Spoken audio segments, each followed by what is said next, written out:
Alright, we are going live. And we're live! Hello everyone!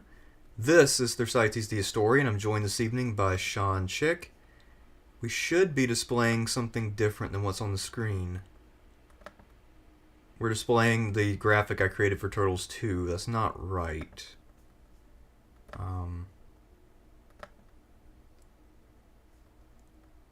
Well, it's actually not a big deal. I don't care. It doesn't matter.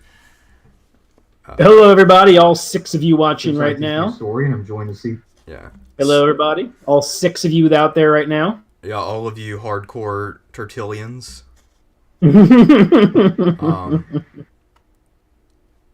Yeah, the whole thing was fucking cursed. So Yeah, we're just gonna discuss. We kept talking for a good 30 minutes after the thing got destroyed, and then Sean's like, "Wait, it's not running." Yeah, I just randomly saw a message in the Discord, and I was like, I mean, everything that happened before to stop it from happening, and then it happened, and I was like, fuck. Did you see the one message in our Discord in the general chat where the person created the meme? Yeah, the Caesar, the Vercingetorix scene. That's fucking epic. I want to get a print of this. Like me on the back as a Union cavalry. Yeah, how did they do that? That's pretty funny. I didn't notice that. I thought something was off about the uniform. I just wonder which officer that is. You know.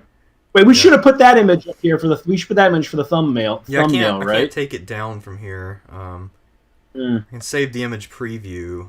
Let's see. Yeah, I'm gonna. I saved it. I saved it on my computer. I can send it over to you. I think I got it now. I was just being a bit slow with it, but yeah. So we're going to rank every major character as defined by me from all three live-action films. So 13 from the first, 13 from the second, 16 from the third, because it has more moving parts. I didn't make the rules. Well, actually, I did, but let's just ignore that and pretend it's beyond my control. Okay. And can you send me a message with the tier ranking link so I can follow along right now? I did. It's in the Boulay chat. Okay, let me go check and see. Yeah, it's here. I got it. All right, man. Well, ready when you are, Raul. All right, let me remove the things I don't want and put up the things I do want. Take just a second. We got to get it right. Got to set the mood. I mean, this is the greatest undertaking of our YouTube careers. Never before have we dealt with such a deep subject. No.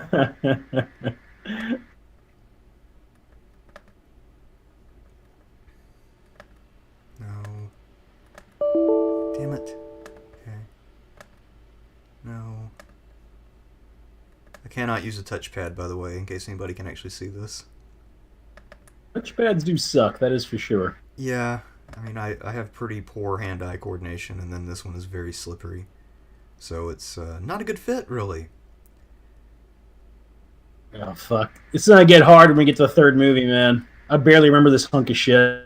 Well, I actually just watched it last night, so... Oh, you did? Okay, well, it's probably mostly just going to be me deferring to you on that one, you know? Well, yeah, I guess so, unfortunately. But that's okay. We'll muster through it. I found all kinds of weird flaws in the movie, and I don't know, I might be on your side now of it actually being a little better than Turtles 2. Not by much. Not by a lot, but I think it's possible that it's a little better. So... would you like to get us started just by giving a brief summary and a brief explanation of your feelings on the first live-action film from 1990? Yeah, sure. Just give me one sec here. So a work thing just came up. I just got to text back real quick. All right, everybody. Sorry for the dead air on that one. Anyway, so the first movie comes out in 1990. It was, until the Blair Witch Project, the most successful independent film ever made. Budget of $13 million and made over $200 million. remember I was there the night that it premiered, and that was the most packed theater I'd ever seen at that moment. It's still one of the most packed ones I had ever seen. Everybody was really fucking happy. But anyway, so the movie's different. The movie's unusual because a lot of the kids were watching it. You were expecting something like the cartoon, and it does draw a few elements from the cartoon show, such as the turtles looking, kind of a little cartoony. Their love of pizza, the cowabunga lingo, but at the same time, this really dark, gritty look, which it just was very. I want to say unusual because you'd had Batman had come out and some other movies as well, but that one, you just weren't expecting it if you'd been watching the cartoon, like all the kids had there. Like very few kids in that audience been reading the comics, which were a little bit grittier anyway. But anyhow, so I think Roger Ebert once said that the sewers look like a medieval dungeon in the movie, and I've always just loved the dirty back alley look, which would make perfect sense. I mean, these turtles. They live in the shadow. I mean, they live in the sewers. They're in the shadows of society. You're not going to see them like walking around. They're not going to the fucking Chrysler Building, okay? You know what I mean? They're not going to go. They're not going to have a drink at a ritzy hotel here.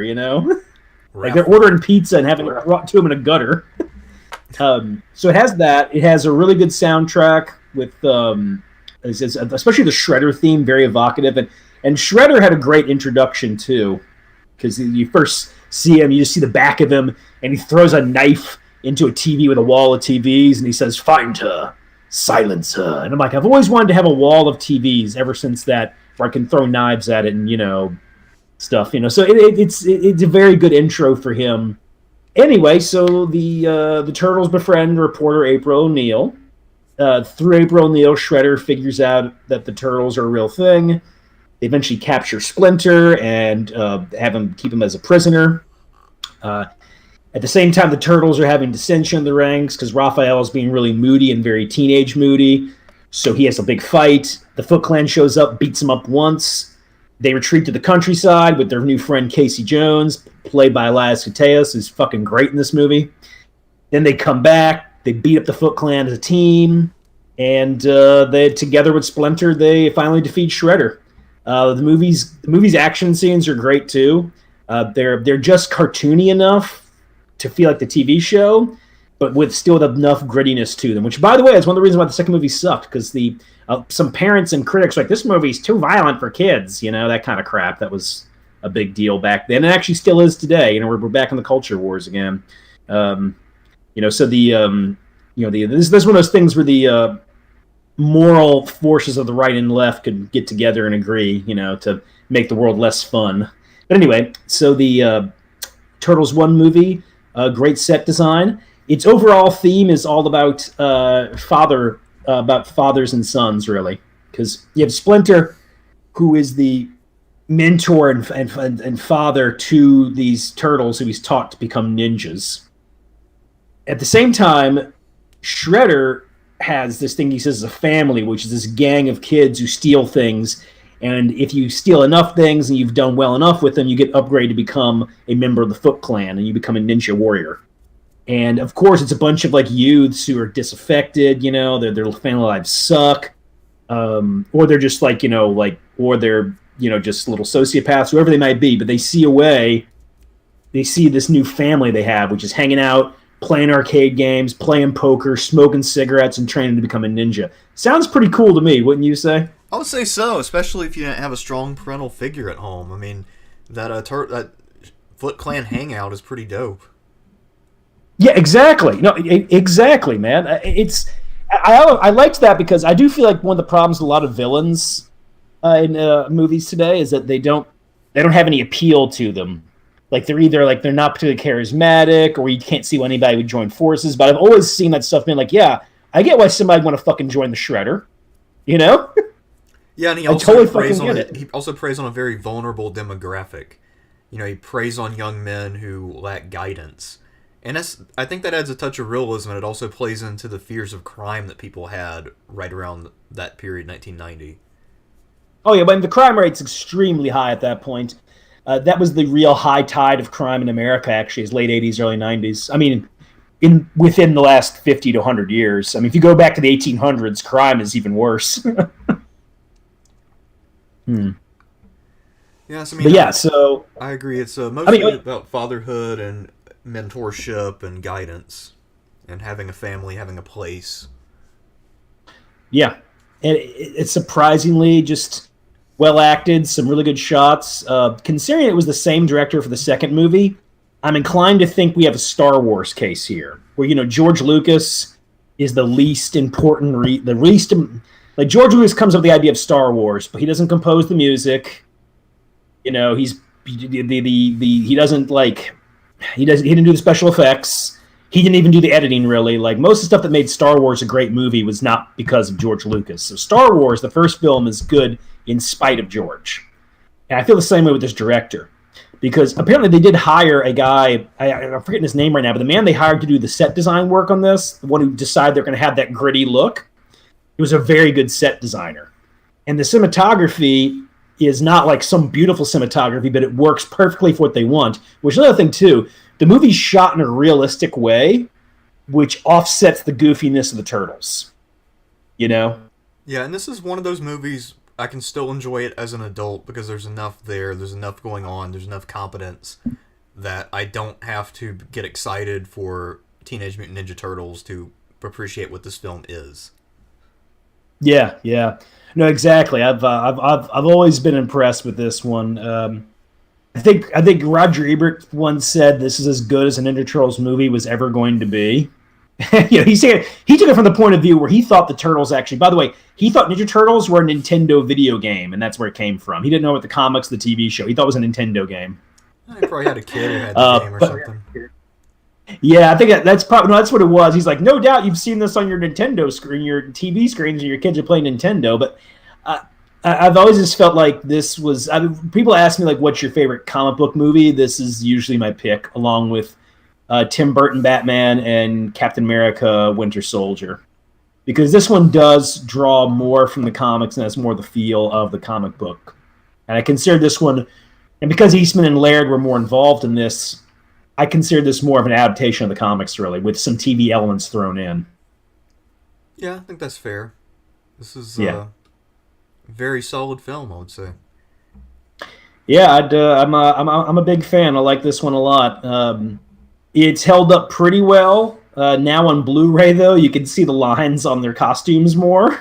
Yeah, this is this is the case with all the Turtles movies. If you really want to watch it and enjoy it, I recommend watching it on DVD, or if possible, somehow if you have a VHS, it's actually the best way to watch it, because that little bit of blurring makes things look a lot better in terms of the costumes.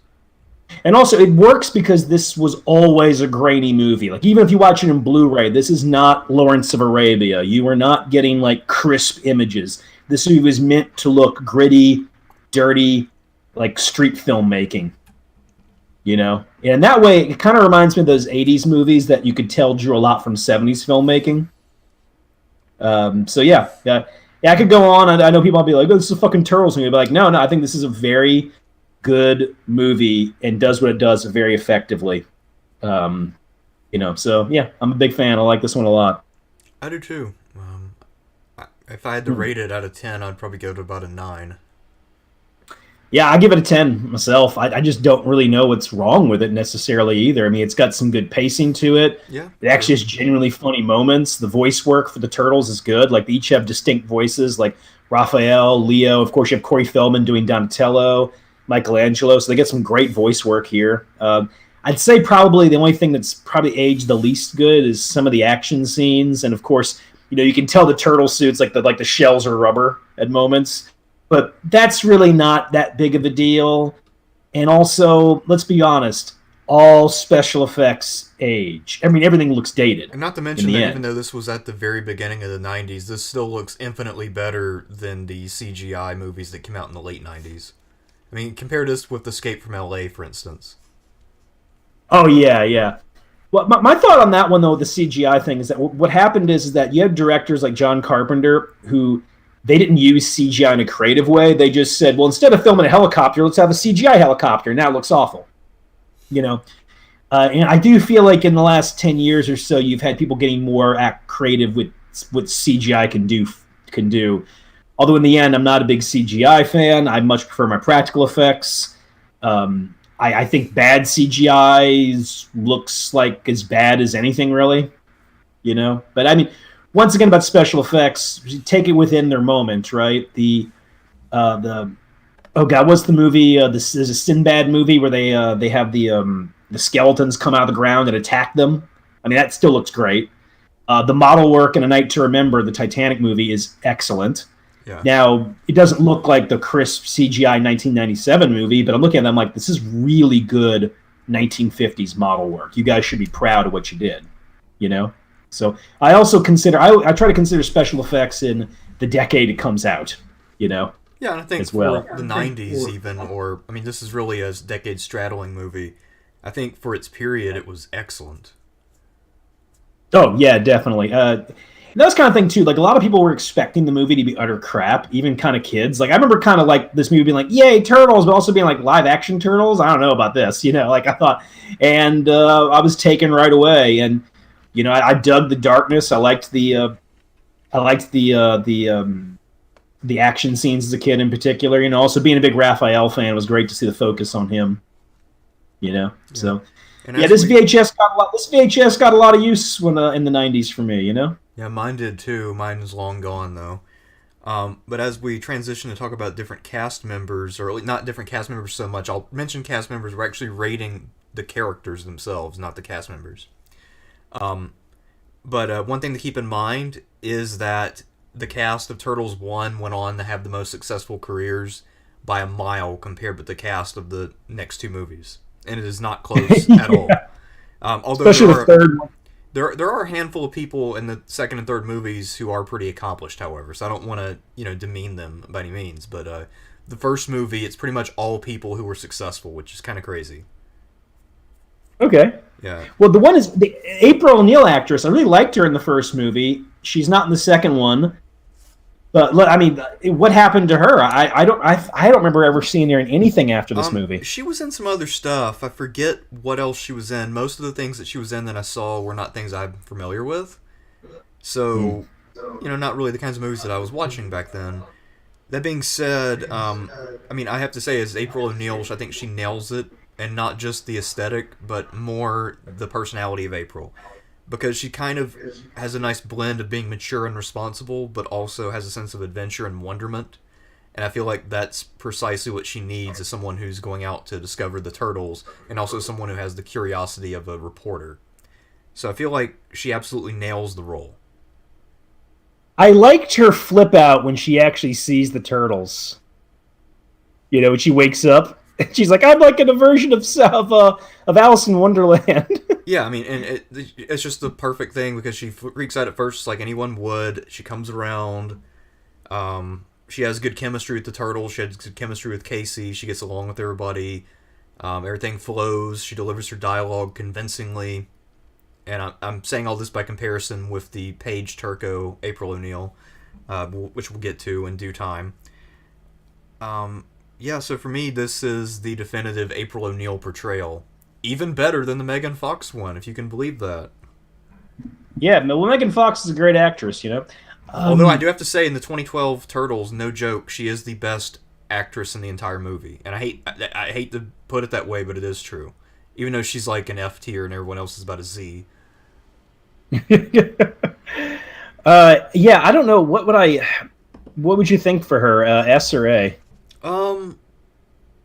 I'm actually okay with S for her because apparently April is a little harder to do than we appreciated. I mean, look at how many other people have come along and not really been able to pull it off. Yeah, well, we'll be getting to that soon enough. Yeah. Spoiler: Paige Turco's not very good. All right. Next up is Casey Jones in the first film. He is played by Elias Koteas. He is Elias Koteas. He is Canada's own favorite son. This was his breakout role, but his peak was probably in 1998 with Thin Red Line. I know he's a favorite of yours in this film. Yeah, love Casey Jones. I mean, to be fair, it's easy to like him, and Elias Koteas nails it. He's got some great lines. What's kind of fun about him is that he's pointless to the movie in a lot of ways, right? He doesn't need to be there. True.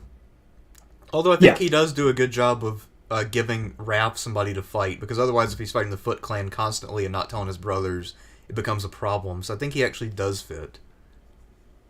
Well, like you can take him out of the movie, and the movie plot wise will still work. But that's why I'm always like, characters don't always have to have a plot point if it's a good enough character. Well, I mean, he's just kind of like the guy who in a video game joins your party, and he's like, "I want to get paid to fight in your party. I'm a mercenary. Yeah, I just like to fight." Exactly. Yes. But also, he's got some great lines though, and also He like does, his man. interactions with April and with Raph and Donnie especially. The class is Pain 101. The instructor's Casey Jones. Yeah.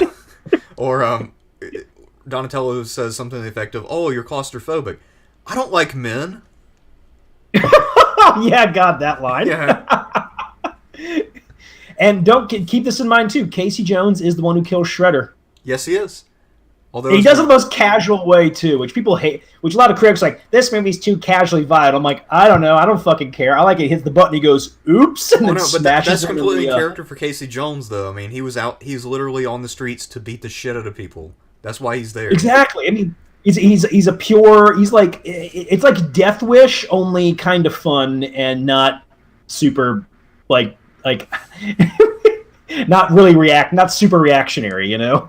Yeah, because I don't feel like there's a Casey Jones ideology. He just kind of likes to fight. Yeah. I mean, he just wants to brawl, which means he's kind of crazy, of course. Which he's more so in the cartoon show. The cartoon show really depicts him as like he's a nutter. Oh yeah, but I mean, if he had been a decade younger and existed in the real world, he would have definitely taken up MMA. And I have no idea how good he would have been, but he would have been all about it. Oh yeah. I mean, he would be walking around a shopping mall right now in affliction gear, trying to prepare for the back nines of his career. Mm-hmm. What a weird thing is, like, so there's just a dude roaming around New York, looking for like juvenile lowlifes to beat up, which is essentially the people who are joining Shredder. That's who he's beating up. Yeah, the guys are trying to get into the Foot Clan, you know. But yeah, no, Elias Koteas is fucking great. Just funny, actual good comic relief, but not an incompetent comic. Because you know, a lot of comic relief's like, this guy's also a bumbling idiot. It's like, no, Casey Jones is good. He's good in a fight. Yeah, and that's really his primary characteristic. He also can repair cars. I mean, he's basically sort of a blue-collar, roughneck stereotype. Yeah. Which means that he's useful when you got, teenagers who've lived in a sewer and you got a reporter. So, I mean, yeah. We call Casey Jones. He actually serves a pretty damn good purpose.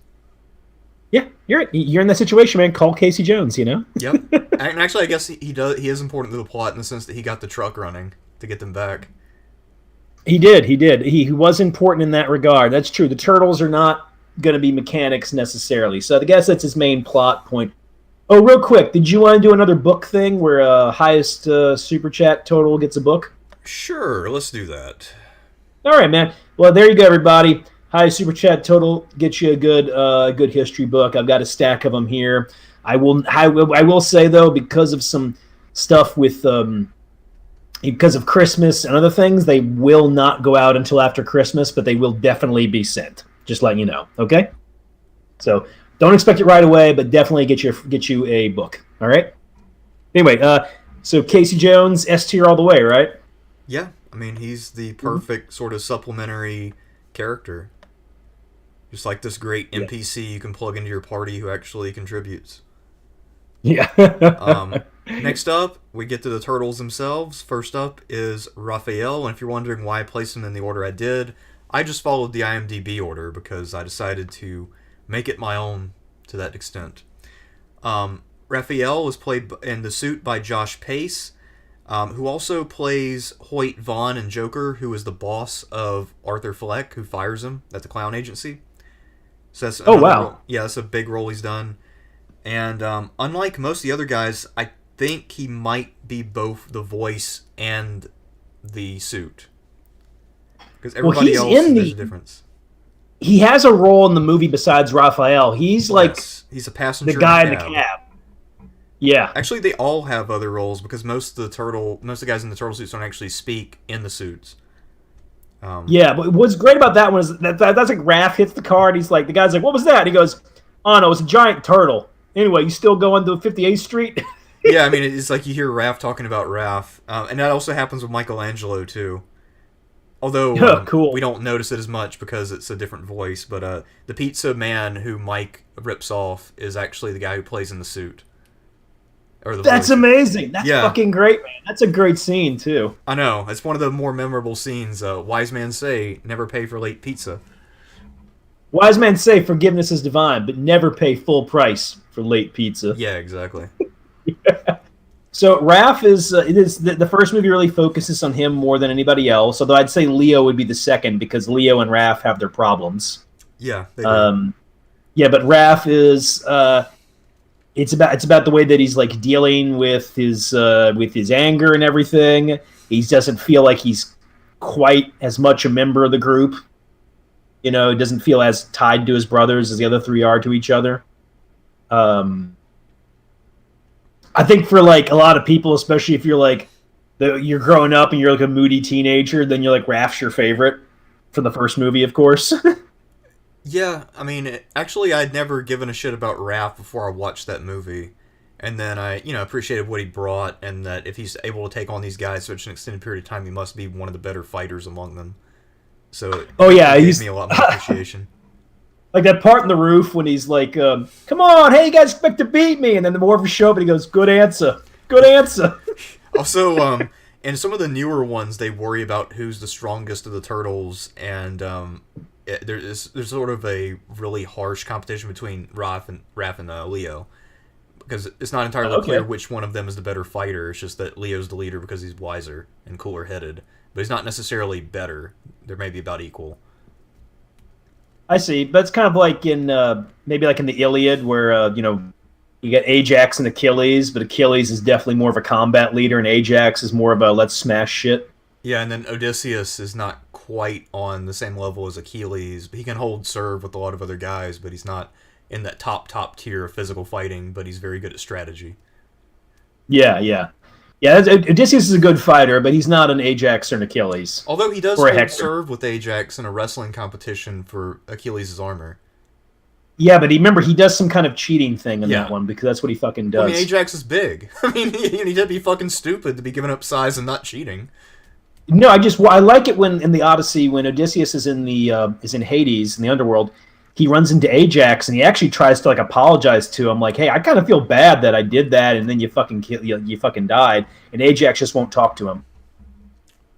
It's one of the better scenes in the Odyssey, I think. I like the whole part where Odysseus goes to the underworld. It's probably my favorite part in the epic, anyway. But anyway, getting away from great literature and going back to Ninja Turtles. Leaving trashy low end literature to get back to true art. We need to rate Raphael. I'd say an A on my end. I'm inclined to agree. I think that's about right. He's pretty damn solid. He does what he's supposed to do, carries the plot pretty well for a large part of the movie. I'm satisfied with his performance. I got a warning, man. I don't think any of these actors in the first movie or any of these roles are getting like less than a B from me. All right, I'm pretty happy with everybody in the movie. Although, I mean, for the next three Turtles, and also Splinter, well, Splinter's a puppet within a voice guy, but for the next three guys, it's a guy in a suit plus a voice actor, and then a lot of it is just simply the script. So, but I just mean, I don't mean like the way they acted. I just mean the character in totality. You know what I mean? Like, how was your writing? The person in the suit, the person doing the voice, and everything. So anyway, and how do you work in the plot? Of course. So our next one is the guy you're not a big fan of, Leonardo, right? Leonardo, played in the suit by David Foreman, who's a very accomplished stuntman, apparently still active. He's been in everything from The Last Samurai, Skyfall, Game of Thrones, the early seasons, The Last Jedi, Jurassic World 2, and he's also done some bit voice acting, or some bit parts as a either stunt or an actor in Ready Player One, The Golden Compass. I mean, this guy's had a long career, and his voice is done by Brian Tashi, who mostly does video games now, and he's been in some pretty big AAA titles. He was in one of the World of Warcraft expansions. He's in Red Alert 2, or 3, Saints Row 2. He's also done some movies and TV, Revenge of the Nerds 3. And his career actually started all the way back in 1968 when he was on a TOS episode of Star Trek called "And the Children Shall Lead." So he has had a long career, and he's still going, so far as I'm aware. Okay. I looked at April O'Neil on the Wikipedia page. It looks like she mostly did television work, So these aren't big actors, but it looks. I mean, she's still getting work in TV, and this guy's still getting work, so that's cool. Yeah, this guy's been very successful. So, what's your take on Leo in the first movie? I think Leo serves his purpose pretty well. He tries to keep the group together. Of course, he keeps vigil with Raph. He feels guilty, so he feels like it's his responsibility to keep the family together, especially with Splinter missing. So he kind of shows how hard it is to be a teenager trying to take on responsibility you're not ready for, rising to the occasion. So in that scene at the farm, he's very good. And yeah, he is. The rest of the movie is also okay, but I feel like the farm is where he shines. I'd say one thing I found fun about Leo in the movie is that I wasn't a big fan of Leo in the cartoon. I thought he was pretty lame. And I'm not saying he's like my favorite one in the movie, but I like that he is still a goofy teenager. So there's like those moments where he's like, "Yeah, we kicked ass," and then he'd be like, "Oh, we did very well, master," or whatever, right? So yeah. He is like a goofy teenager trying to become the adult that he wants to be. Yeah. So like, I was like kind of like those touches with him, and so yeah, I mean for real, like the cartoon, Leo's pretty lame, but I've always dug him in the movies. But I wouldn't call him the standout turtle, but for a guy who's not the center of the whole thing, I don't mean he has depth. I just mean that he's not one-dimensional. He's like 1.5 dimensional. Yeah, I agree. I mean, he's not super deep, but he's deeper than any other portrayal for sure. And he gets a decent amount of screen time. You want to give him a B? Yeah, I'm fine with a B. I think he's pretty solid. I think this is probably his best performance of any of the three movies. Next up is... We're not doing the CGI movie, though. He's actually really good. Leo, I like the way he did Leo in the CGI movie. Yeah, it's not on the list here, but that he does do well in that. I think he's got that little conflict with Raph that's pretty interesting. Yeah. Next up is Donatello, played by, in the suit, Leif Tilden, who also plays the foot messenger at one point. I believe he might be the guy who either delivers news to somebody or other. I don't know. Leif Tilden has a pretty limited career. The first two movies were definitely his peak, but he now works mostly as a location manager, so he still has a career, but he is not a big name or a big player. And the guy doing the voice work is Corey Feldman, who going into this movie was by far the most famous person. Although, at this point, I don't think he is, but back then he definitely was the big get.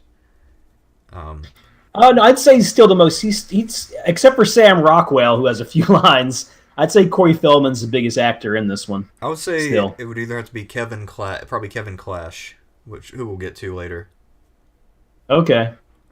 I never even heard of him, but anyway. I hadn't heard of him either, but I looked up who he plays, and the character he plays is monumentally important. And he's been doing this character for about 40 years now. So anyway, voiced by Corey Feldman, has some good lines, does a good job. And I think you were telling me before that Corey was not brought back for 2 because he's in rehab, but he does come back for 3.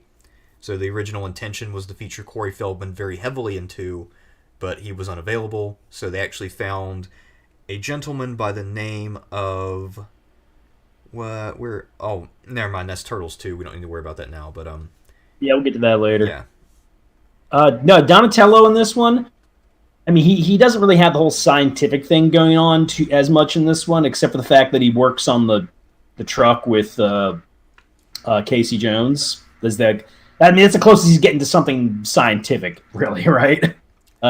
He mostly just pals around with Michelangelo a lot, and they have lines like "pork rind, pork rind." Yeah, I mean, he's kind of just a goofy guy. You can tell he's intelligent because he's kind of goofy like Michelangelo, but wittier. Yeah, when it comes to those things like Bossa Nova, Chevy Nova, excellent. Yeah. No, he's fucking funny. Him and Casey Jones, they're pretty funny together when they're giving those insults like geek face and I'm ready, hose brain. Yeah. You know, what you think? Like a B? Yeah, I think he's pretty damn solid. B sounds good for Donnie. Next up is Michelangelo, played in the suit by Sisti, who also plays the Pizza Man, as I mentioned. Interestingly enough, he was quite a bit older than the other guys in the suits. He was born in 1949, so he's already over 40 when he was in this movie. Wow. And later on, he played in TNG as a Ferengi named Tall. And he comes back for both of the subsequent films, and you can tell in 3 that he's definitely slowed down some, because Michelangelo is the least athletic in that one. But in this one, he still does pretty well for himself. Okay. And the voice is provided by Robbie Rist, who also appears in all 3 films as Michelangelo. This guy is still a very active voice actor, mostly in games and cartoons. He also still is active in the Turtles community. There was a Turtles cartoon from 2015 to 17. He plays Mondo Gecko. And he also voiced an alien in the AVGN movie. And in Sharknado, he actually has a bit part as Robbie the bus driver. And he does a lot of voice work for Naruto, which I've never watched, but I know it's a big deal. So he's had a pretty decent career, too. Yeah, how do you like Michelangelo in the movie? I think Michelangelo's really likable. I mean, he was always my favorite as a kid. And, he's just kind of goofy and fun. And, I mean, that's what you expect. It's Michelangelo. Yeah. He doesn't really move the plot forward or have deep insights or anything. He just kind of hangs out and, does his part in the fights, makes lines, and orders pizza. Remember, Michelangelo is a party dude. Yeah, I mean, it's true.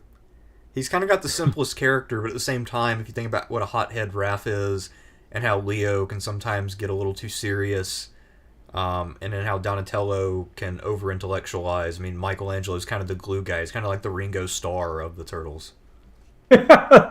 Yes, the Keith Moon, if you will. Although, Keith Moon's a great drummer. Well, was a great drummer. But anyway, I don't know, man. Michelangelo, I like him in this one. He's funny. You're right. He's just kind of like your Ringo Starr glue character. But I don't know. He was like, I don't know. I found him actually more likable in this movie than the cartoon. Like, yeah. I mean, I don't know. I just found him like genuinely funny at times. But yeah, it's not like a deep one. What do you think, a B then? Yeah, I'd say a B's good. Yeah. And unfortunately, the character of Michelangelo is not exactly soulful. But when we get to the third movie, they tried to go that direction, and we'll talk about that when we get there. Yeah, how that went, huh? Spoiler, not well. Next but up, now we get to the glue, right? Yep, we get to Master Splinter, whose voice is done by Kevin Clash. And you were wondering who Kevin Clash is? He is a voice actor who has been Elmo since about 1981. Oh, okay. Yes, I mean, this guy, he's not a household name, but everybody's familiar with his work. Wait, he wasn't the one who got in trouble, was he? I don't know. I think he's still got stuff that just came out or is coming out, so probably not. Oh, that's right. He was accused. He was accused of stuff in 2012. That's what it was. Okay, I don't remember that. Yeah. He had like sexual accusations, which doesn't mean they're true. I'm just saying that he had them, So no, I can see what you mean here. I think Corey Feldman's still the more famous one. Oh no, I mean, if you saw him on the street, you might have a much better chance of recognizing Corey Feldman. Yeah, but I mean, Kevin Clash obviously like has the biggest career of any of these people, and I mean, what can I say? Like, this is like Frank Welker type stuff, really. Yeah, I mean, Frank Welker's in number 2. Yeah. I mention that because I'm not a big fan of when celebrities do voice acting in cartoon shows or movies. I mean, sometimes it's okay, but I think the people went overboard with it. And I do prefer professional voice actors. Guys like Kevin Clash. Who can do like different. Because I mean, Splinter does not sound like fucking Elmo. No, I would have never made that connection between Splinter and Elmo. I mean, I can hear a slight bit of Elmo in Splinter and a few lines now that you mention it, but I never would have pieced it together on my own. Yeah, I wouldn't have either.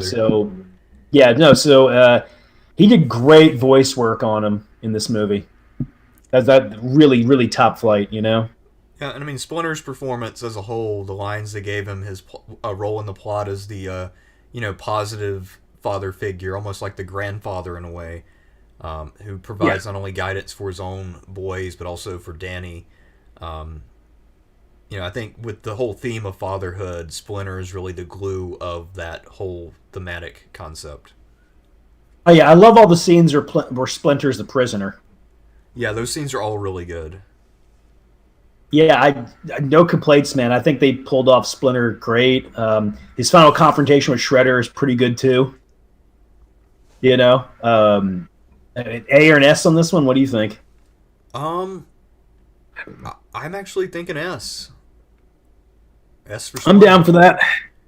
I I mean, mean, I mean, the thing with Splinter is kind of like for this movie, Splinter is like what Gollum is in Lord of the Rings. You have to pull him off, or the whole thing fails. yes. Whereas like Because April and Casey are important, but they're not vital in the same way. Although they do add a lot of relish. yeah, but the reason I say that is because if you can believe that the mutagen can make you a wise rat that has like essentially adopted turtle sons and has taught them all to be ninjas, then you're going to accept the rest of this movie's premise, right? Yeah. Like you're going to be fine going forward. So he has to work, and the reason that he had to have that for Gollum in Lord of the Rings is that the way for you to believe that the ring has the power it does in the book is through Gollum. Look what it's done to Gollum. You know the ring is powerful, right? So if Gollum fails in the movie adaptation, the ring doesn't have power now. You know, it just doesn't. So Right. Gollum is the one you had to pull off on the Lord of the Rings adaptation. And for this kind of movie, especially for the plot they're doing here, you have to pull off Splinter. I You agree. know, yeah. And So yeah, totally, total S tier, man. speaking of another character who is pretty damn vital to the plot, the Shredder, also known as Yes. Oroku Saki, Oh, who is I fucking love the intro we get where they have the group, like they have got the boy, like they call him in for like the big meeting, and then he walks in with the big cape on and everything, yeah. and he's like, "You are my family." Yeah, and then for this one, uh, the Shredder in the suit is played by James Saito, who is still a very active actor. In fact, he has 8 credits from 2020. And he's a major wow. character in the show Altered Carbon, which I am aware of on Netflix, but I've never watched. And then the voice of the Shredder is done by David McSharon, who is mostly uncredited or given credit for additional voices. Kind of a smallish actor, but of course he does Shredder in the next movie too. There's some quality with the stuff he's done, though. He's worked on Nightmare Before Christmas, Lion King.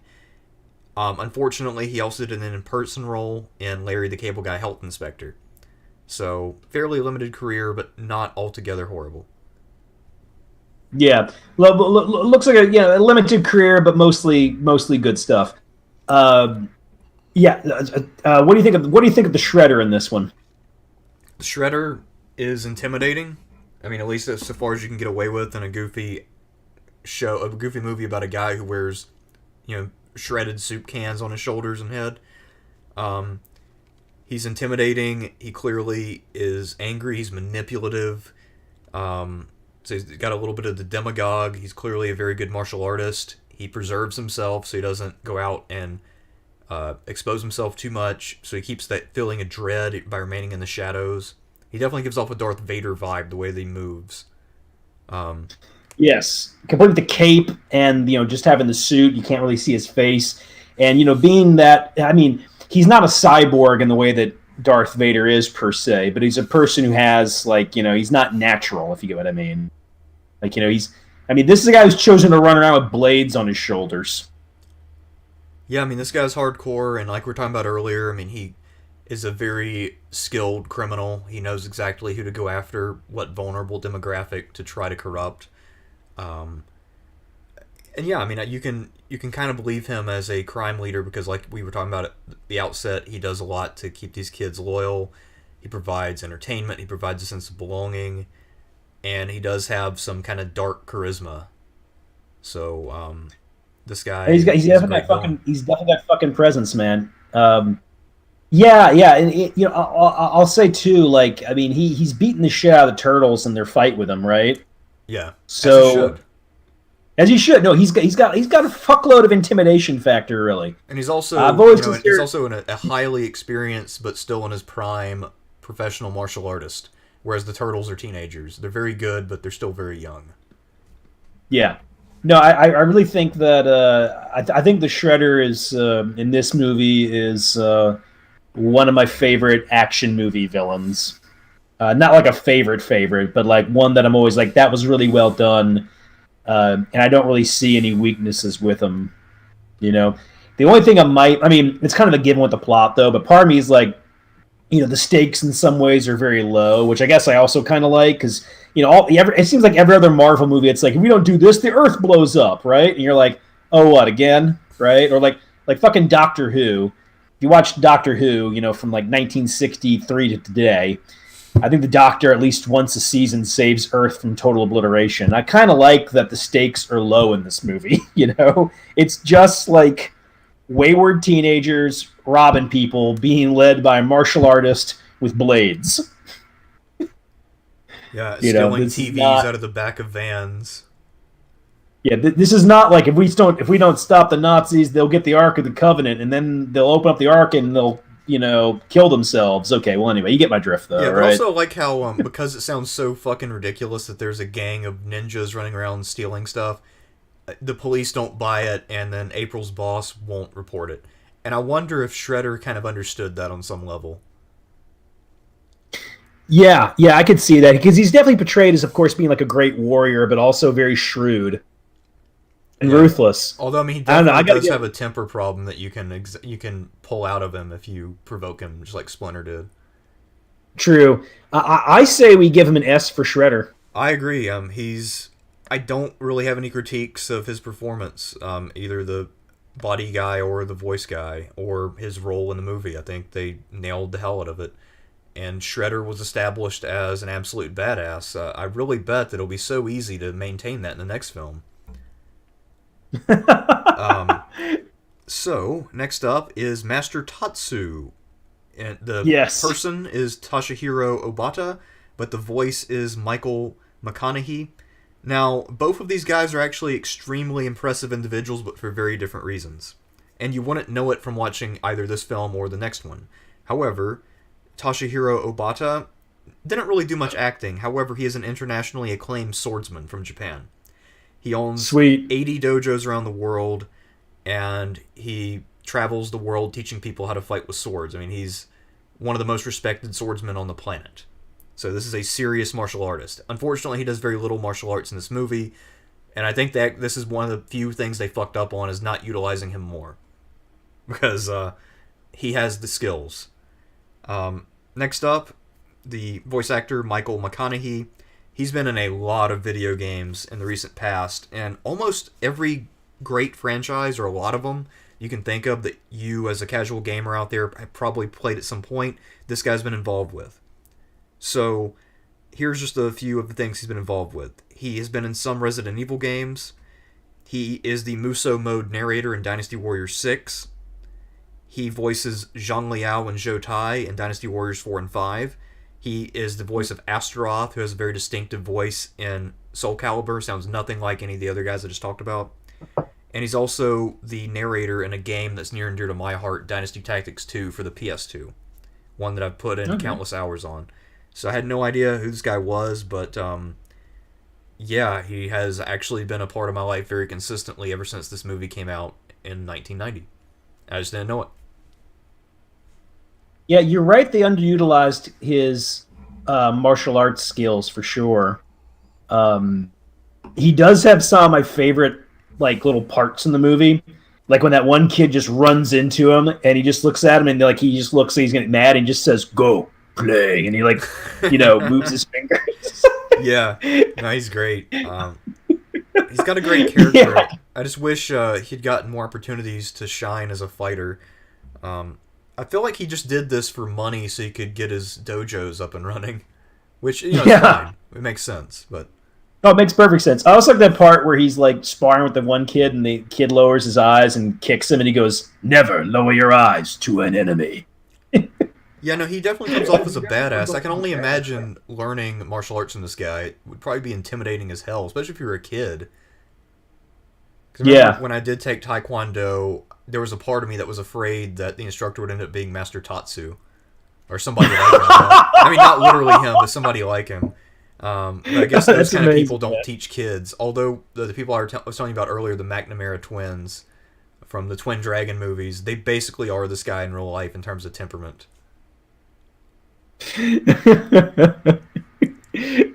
What would you want to give Master Tatsu in the Um, Ninja Turtles movie?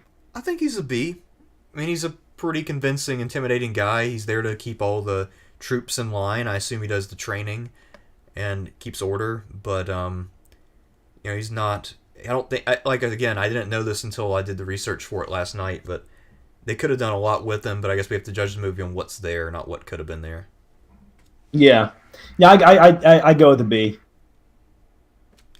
All right. And now we come to Danny. Yep. Danny Pennington, played by Michael Turney. He has written and directed 6 shorts and independent films, and he's got 1 more in pre-production. So he wasn't much of an actor. He was only in a few movies. Then now he's doing writing and directing. Fairly slow clip, but still active. And in the movie, he plays the son of April's boss. He also discovers the turtles, and he gets mentored by Splinter.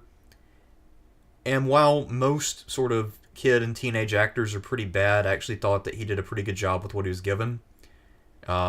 He very much sort of exemplifies the kind of kid who might fall prey to Shredder. Although, given that his dad has a position of high power, I feel like most of the kids he ran into are probably much more lower class, but that's never really talked about. It kind of comes off though because he's kind of well spoken. You know what I'm saying? Like he did actually come off to me as somebody who was a disaffected kid from an upper class family. Oh, Like that came across to me at least with him as because some of the other ones the way they would talk was more like like the guy was like, we got loyalty to the Shredder, yeah. or the guy was like, whatever you want to do it, and then my kid's like, got any cigarettes, regular or menthol? Like he did come up he has to like balance this thing where he has come across as somebody who would be hanging out with these kids but wouldn't buy into it completely. Right. So he has to like straddle between those two. And I guess to be fair, his relationship with his father is more strained than broken, so he's not, he's more experimenting than really falling in. Yeah, that's actually a good way to put it. I've always like thought that if a role like this guy has in the movie is a thankless role. You are not kicking a bunch of ass, okay? You are not the big villain. You're not the wise man. You're somebody who gets the plot going and is also somebody for some of the people in the audience, maybe the ones who are slightly on the older side, like the people who like Ninja Turtles who might be like 10 or 11 at that moment, right? They'll might see themselves in you. And a lot of times actors in roles like this are just crap. Yes. And this one's not. Yeah, which is like this one is surprisingly surprisingly done not. more acting. I mean, he actually was good. Yeah. I give him an A personally. I agree. He's very solid. I have no real complaints about his performance. I think he nailed a fairly difficult role. Next up It's oh, go ahead. it's a tough role. Yeah, next up is And his father. another tough role as well. Usually characters like this are complete throwaways. What can you tell us about the actor? Well, Charles Pennington's the character's name, played by Jay Patterson. He has lots of minor roles. He's had steady work. 2 of his more recent big name jobs were in video game voice acting, where he appeared in GTA 4 and Red Dead Redemption 2. Cool. So he gets some decent roles, it seems like, but actually I've never played either of those games yet, so I don't know exactly who he is. I don't know if I'd even recognize his voice, but still acting, even at a fairly low clip. He plays April's boss and Danny's father, so this is how he's connected to the Turtles.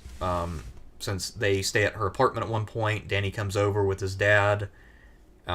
Charles is really struggling to balance I guess what you'd call work-family obligations, because he's a single father. Yeah. The mother died at some point in the past, and that seems to be the source of the strain between the two of them. So he's trying Yeah. his best to keep his son on the straight and narrow, but he's having trouble reaching through to him. And he's also trying to keep April on a tight leash because he feels that she's going a little too far, and he's under pressure from the news station to not really condemn the police, because I guess they do show realistically that there is a way too cozy relationship between local papers and the police often when it comes to reporting crime. That you're only supposed to be positive about the police over and over and over. Which I actually like that little detail, because it's something that I've learned over the years is very accurate.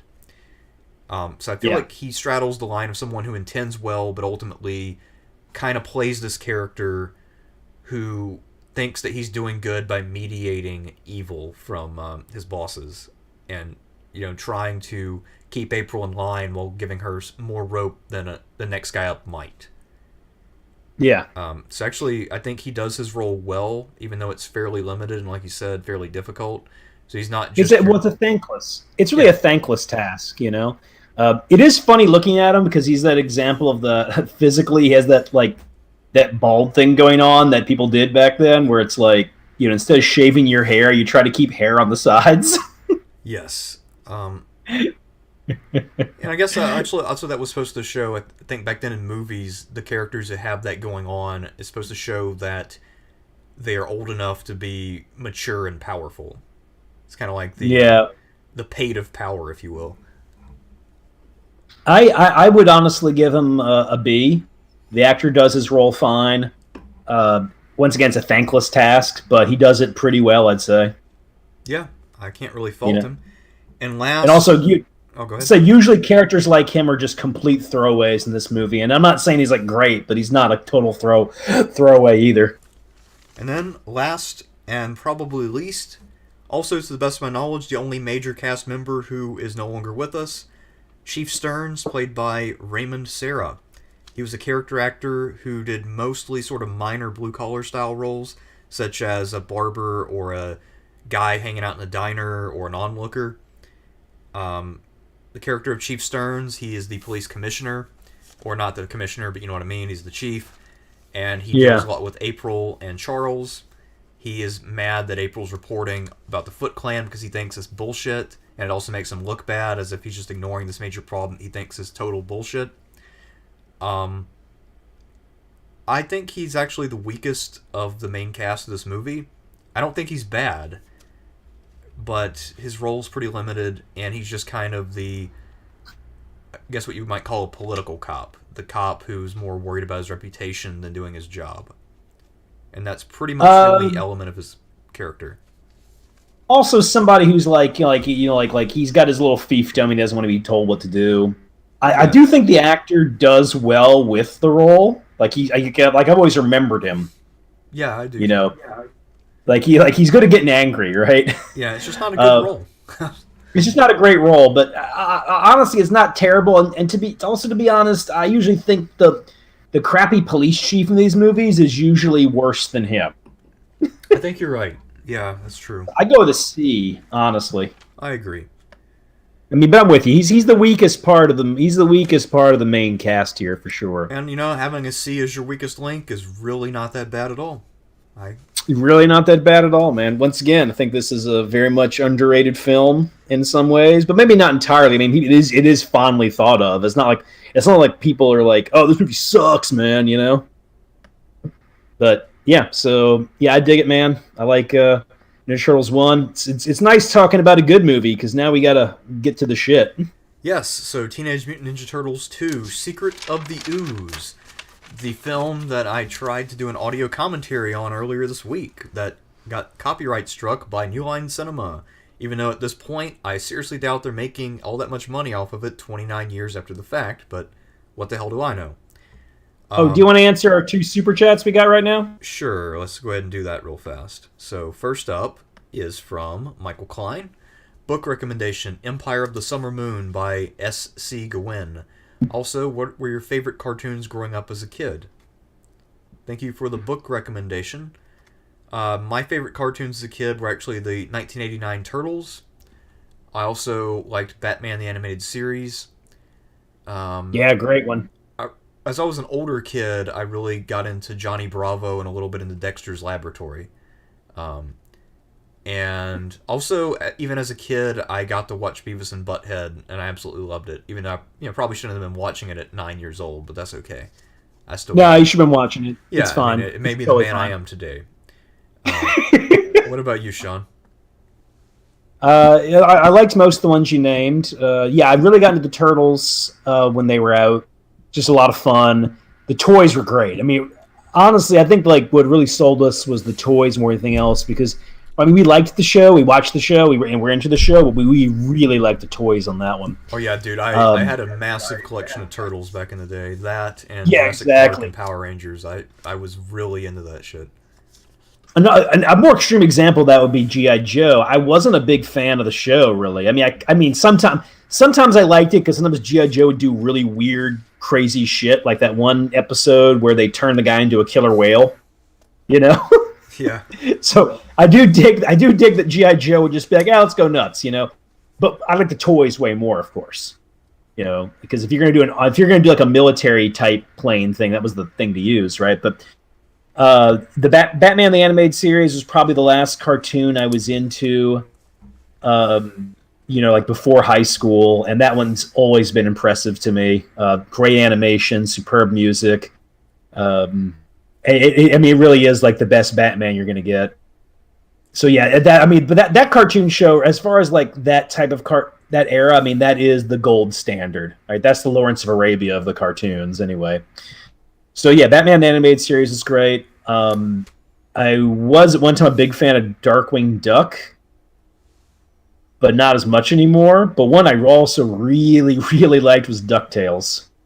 Like I watched the shit out of Ducktales. So I love DuckTales still. It's a great show to me, man. Just great voice acting. I like the adventuring aspect. And Scrooge McDuck, if I'm gonna champion anybody who's rich, I'm gonna champion the Scrooge McDucks of the world. You know, the kind who use their money to do exploration. You know? Yeah, it's an interesting way to use your wealth, that's for sure. I mean, no, I dig it. I kind of like Paul Allen before he died, and of course after he died, it's still funded. He funded like expeditions to do deep sea exploration, and that's why a lot of Pacific Ocean wrecks have been discovered, like the USS Wasp, the Lexington, the Japanese battleship Musashi, the Japanese carriers Akagi and Kago were found. We still got to see if they find Hiryu or Soryu eventually. So I'm just like, like somebody like Paul Allen. I mean, I'm sure he did messed up stuff. He's a rich guy, but I'm also like, hey, you know, I like that you're funding that type of stuff, you know, and you know, so I Scrooge McDuck's my idea of a cool rich guy. All right, do an adventure, okay? Yeah, Or I mean, anyway, it's pretty neat. also swim through money, you know. But the one my favorite growing up was Transformers. But you see, that came out when I was about 2 years old. But I remembered watching it on TV the second season, which I was about 3 years old, and then we rented the tapes, and I was just way the fuck into it. I mean, I have vivid memories of like 1984, 85 Christmas, and getting like a Dinobot for Christmas. Like just opening the thing and there's fucking sludge, and I'm like, fucking A, you know, this is exactly what I want, right? Yeah, I remember. And I didn't really watch the cartoon much because I guess I was born in '86. By the time I was old enough to watch it, it was pretty much gone. But I did love the toys for Transformers, and also GI Joe. Same deal. I had a lot of the toys for it, but I barely watched the show. yeah, the show wasn't as great, but like I said, it wasn't. I think the GI Joe cartoon was the most average of the cartoons back then. Like there were much better ones, much worse ones. But Ninja Turtles thing. I'm sorry, Ninja Turtles. I mean Transformers. I still love the G1 Transformers, the way they look. I think what really made that show work though was the voice acting, and I saw like a little making of documentary about that. And the guy they had who was like their voice acting director, if you will, made them pull very long shifts. And they were actually talking about how they would complain or they'd be doing the smoke breaks, like, who the hell is this asshole? But then they realized that he was making them get the lines as precisely right as they could. And when I watch it, The animation is not the greatest. The transforming animation's good, but some of the stuff's kind of whatever, right? So the plots, some of them are funny, some of them are interesting, a lot of them are fucking dumb, right? But the voice acting in the 80s Transformers show is really good. That's what carries it. Because those voice actors actually do give the robots a fair amount of personality. And of course then you've got the animated movie, which is fucking great. I mean, you got the hair metal pumping, while giant robots are blasting each other with their laser guns. And I'm not a hair metal fan, but hair metal music does go perfectly with giant robots shooting lasers. Okay? It does work with that. I agree. It actually is perfect for that. Yeah, it's funny. Like, I'm usually like, hair metal sucks. I watch the movie, I'm like, yeah, give me more hair metal. All right. Well, next super chat comes to us from Diogenes. It's $5. Thank you, sir. Hey, y'all. What would it take to get a Sunday fun day on ranking World War I generals? Also, what happened to my book, Sean? Hey, that book's coming. My brother does the mailing, and he just moved. So it's going to be mailed after Christmas, but it will be mailed. I've got it set aside for you. I already have the note written out that I'm going to include with the book. So your book is set aside. Just be patient. It will come. Okay? I wanted to mention real quick that Empire of the Summer Moon, I haven't read that one, but I have read the Stonewall Jackson book that gentleman wrote called Rebel Yell, and that was a good book. Anyway, just want to get that out there real quick. All right. So what do you think of World War I general ranking? I mean, yeah, I definitely want to do it sometime. It is a little bit out of my wheelhouse, though, so that might be one where we need to bring in Danny as a designated hitter. He knows some stuff, but he doesn't know enough for a general's list. Like, he knows more about tactics and some individual battles, but I don't think he's like really into the finer points of Ferdinand Foch versus Falkenhayn. I can do it, a bit. I can do it. I can. I tell you what, though, we still got to do our Civil War generals memory. We want to do some Pacific generals, but I guess sometime next year, maybe February or March. What do you think? Yeah, I can swing that. That sounds good. Okay. I'll have to find some stuff to read on that. Yeah, I mean, I can wing a few things, but I will emphasize this. Not my expertise, so I'm not going to have like super nuanced opinions about these guys. Yeah, I mean, honestly, I don't know exactly what makes a World War I general good or bad, just because of the nature of the warfare of that period. It's this awkward transitional stage between traditional European combat and modern warfare. So it's hard for me to judge in that sense. I mean, I can find a bunch of biographical details and anecdotes. I can do that part of it, but... Okay. I can talk to a bit of their tactics and strategy. I do think von Falkenhayn's an interesting commander. He's very erratic. Just moments of brilliance and moments where I'm like, not really your day, huh? But anyways, you want to get into Secret of the Ooze? Yeah. Although, just one final note on World War I.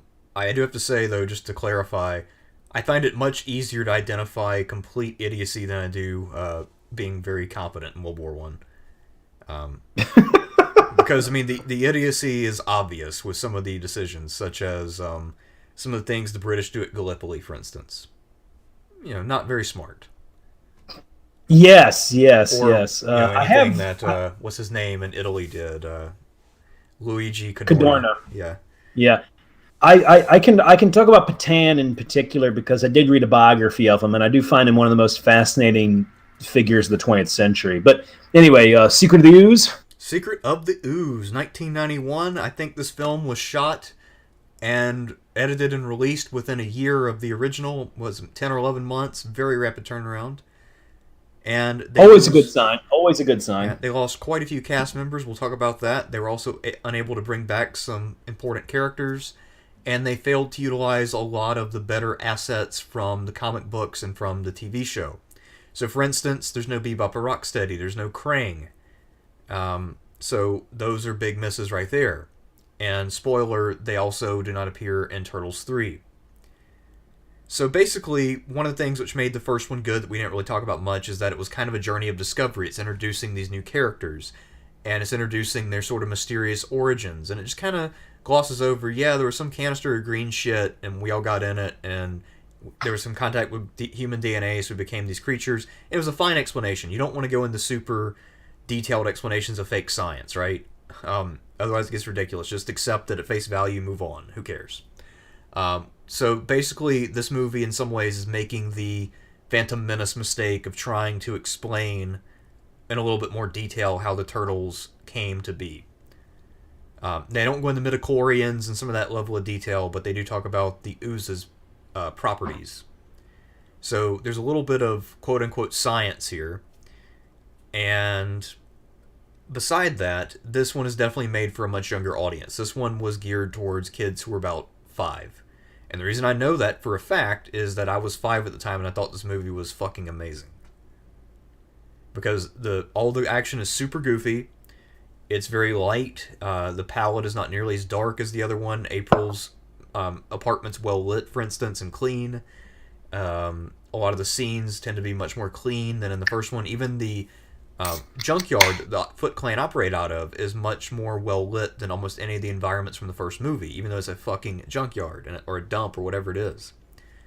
And the tone is much more comedic. Now, the first one definitely has comedy, but it also builds up people as being serious. So, for instance, we talked about the nuance in the characters in the first one. That's gone here. There is no nuance anymore. The bad guys are simply bad, and they want to punish the turtles for what happened in the first movie. The turtles, for their part, are just there to stop Shredder and his friends. And then Shredder gets his hands on the Ooze. Donatello has an identity crisis for like 3 scenes. And basically Casey Jones is replaced by Keno. So, yeah. It's... Oh, yeah, and the turtles don't use their fucking weapons either, man. Yeah, they don't really use their weapons. It's pretty much all hand-to-hand. Also, Raph shows no character growth from the first movie, where, he wandered off and famously nearly got beaten to death. He basically does the same thing again. Except this time, there's no heart-wrenching scene of him having to recover. It's just a goofy ambush scene that this leads to. Also, Vanilla Ice is in it. And he wrote a whole song for it. Did you include Vanilla Ice with the people we're ranking? I did not, unfortunately. Oh, man, missed opportunity. I know, it was a big missed opportunity. I should have. But so, anyway, do you have anything? Our first one up. Are there any themes or anything? Oh, I'll add a few things about Turtles too. Watching it again, I think the movie is less bad than I remember it, but I think the reason I had that really strong thing about it is that, so I'd watch these as a kid. Obviously, I didn't get the second one on VHS. I mean, if it came on TV, we'd watch it, but I obviously was like the first one's where it's at, right? But by about the mid-'90s, I wasn't watching these movies a bunch. Then, hanging out with people in college, I had one friend in particular, Caleb. He really liked Turtles movie. So I watched the first movie, and I'm like, this is good. This actually is, better than I remember it. That's cool. So then I was all pumped. I'm like, let's watch the second one, man. I remember kind of liking that one. I'm like, oh shit. You're right, no nuance, not really gritty. Action scenes are fucking lame. Most of the jokes suck. It felt like the shitty version of the cartoon, though. Because, the cartoon... the cartoon's not the greatest thing ever, but there's some good episodes of the cartoon, especially in the first few seasons. I get the appeal all the time. It's not the worst cartoon show of its era. This just feels like the shitty episodes of the cartoon. And it's a big red flag that characters, they get different voice actors, different characters. The turtle suits are a little bit better in some ways. The shells aren't rubbery, and the head motions are a bit better, but the eyes, they look goofier to me, though, at the same time, Yeah, I think they were going for a more kid-friendly look, but it ends up being a little bit creepier. Yeah, well, they didn't... I think what happened is the parents complained, and people saw it, said, we kids liked it, but they weren't asking us. It was all the parent complaint shit at the time, I mean, this is the era of, violent video games and stuff, It's anyway, sorry. So, yeah, I hate that shit came back, by the way, but I'm never one for the censors. Anyway, so It's like all the stuff we dug in the first one is gone, and the second one, it didn't even make that much money. It actually it wasn't a bomb. It made profit, but the first one made a fuckload of money, right? This one did not make a boatload of money. But anyway, yeah, it's god fucking awful. It's pretty bad. But to be fair, having watched so many worse movies since this one, it's just kind of a regular bad, if you will. Just standard bad movie. It looks much worse considering I don't know how many movies I've seen where the quality from the first movie to the second movie drops off this sharply, though. Can you think of anything? I mean, The Exorcist 2, that's pretty bad. I'm trying to think, what else have I seen where the sequel just completely face plants? Not right offhand. I don't mean worse. I don't mean worse or even like less good. Like Halloween 2 is less good than Halloween 1, right? Actually usually the sequel is not as good as the first one. That's pretty. I mean, Back to the Future Part 2 is not as good as the first one. I like Back to the Future Part 2. Halloween 2 is a decent enough slasher movie. Yeah. Exorcist 2 is pretty bad, but it's also like weird, interesting bad. This was just bad. Yeah. It is. I mean, although, I think it was designed for a very specific audience, and I think it was about the time I got this on VHS that my parents generously provided me with my own VCR. Generously. Yeah. I want to mention two things about this one. The scene that always breaks me is the fact that the Foot Clan's really pathetic in this one. Yet to be initiated into the Foot Clan, you have to pass like an impossible test. Yes. So I'm always like, I don't know how the fuck this group works. I assume that they just do it to show the kids that they aren't that great and they need to keep working, because there's no fucking way they're being held to that standard if these guys are just fodder the way that we know them to be. I mean, they're really, really bad. And I mean, don't get me wrong, like, you typically like your thugs in a movie, if you will, are typically pretty bad. There's a few exceptions. The Slayers in Crawl, if you've ever seen Crawl, they're actually they're probably like the best movie thugs ever seen. Like, they're killing people in the heroic band all the way to the end of the movie. So when they show up in Crawl, you're like, okay, shit's going down. Like, they're always a threat, But that's an exception. But I think the foot soldiers of this movie are the worst thugs in any film I've ever seen. But anyway, I did want to read you off a thing from the Roger Ebert review from 1991, because it shows you kind of where shit was at the time, He says, kids like the Turtles. A recent national survey reported that 95% of grade school teachers could trace aggressive, antisocial classroom behavior to the Ninja Turtles. High praise. As someone who was raised on Superman, Batman, Spider-Man, Wonder Woman, I think the kids are getting the short end of the stick.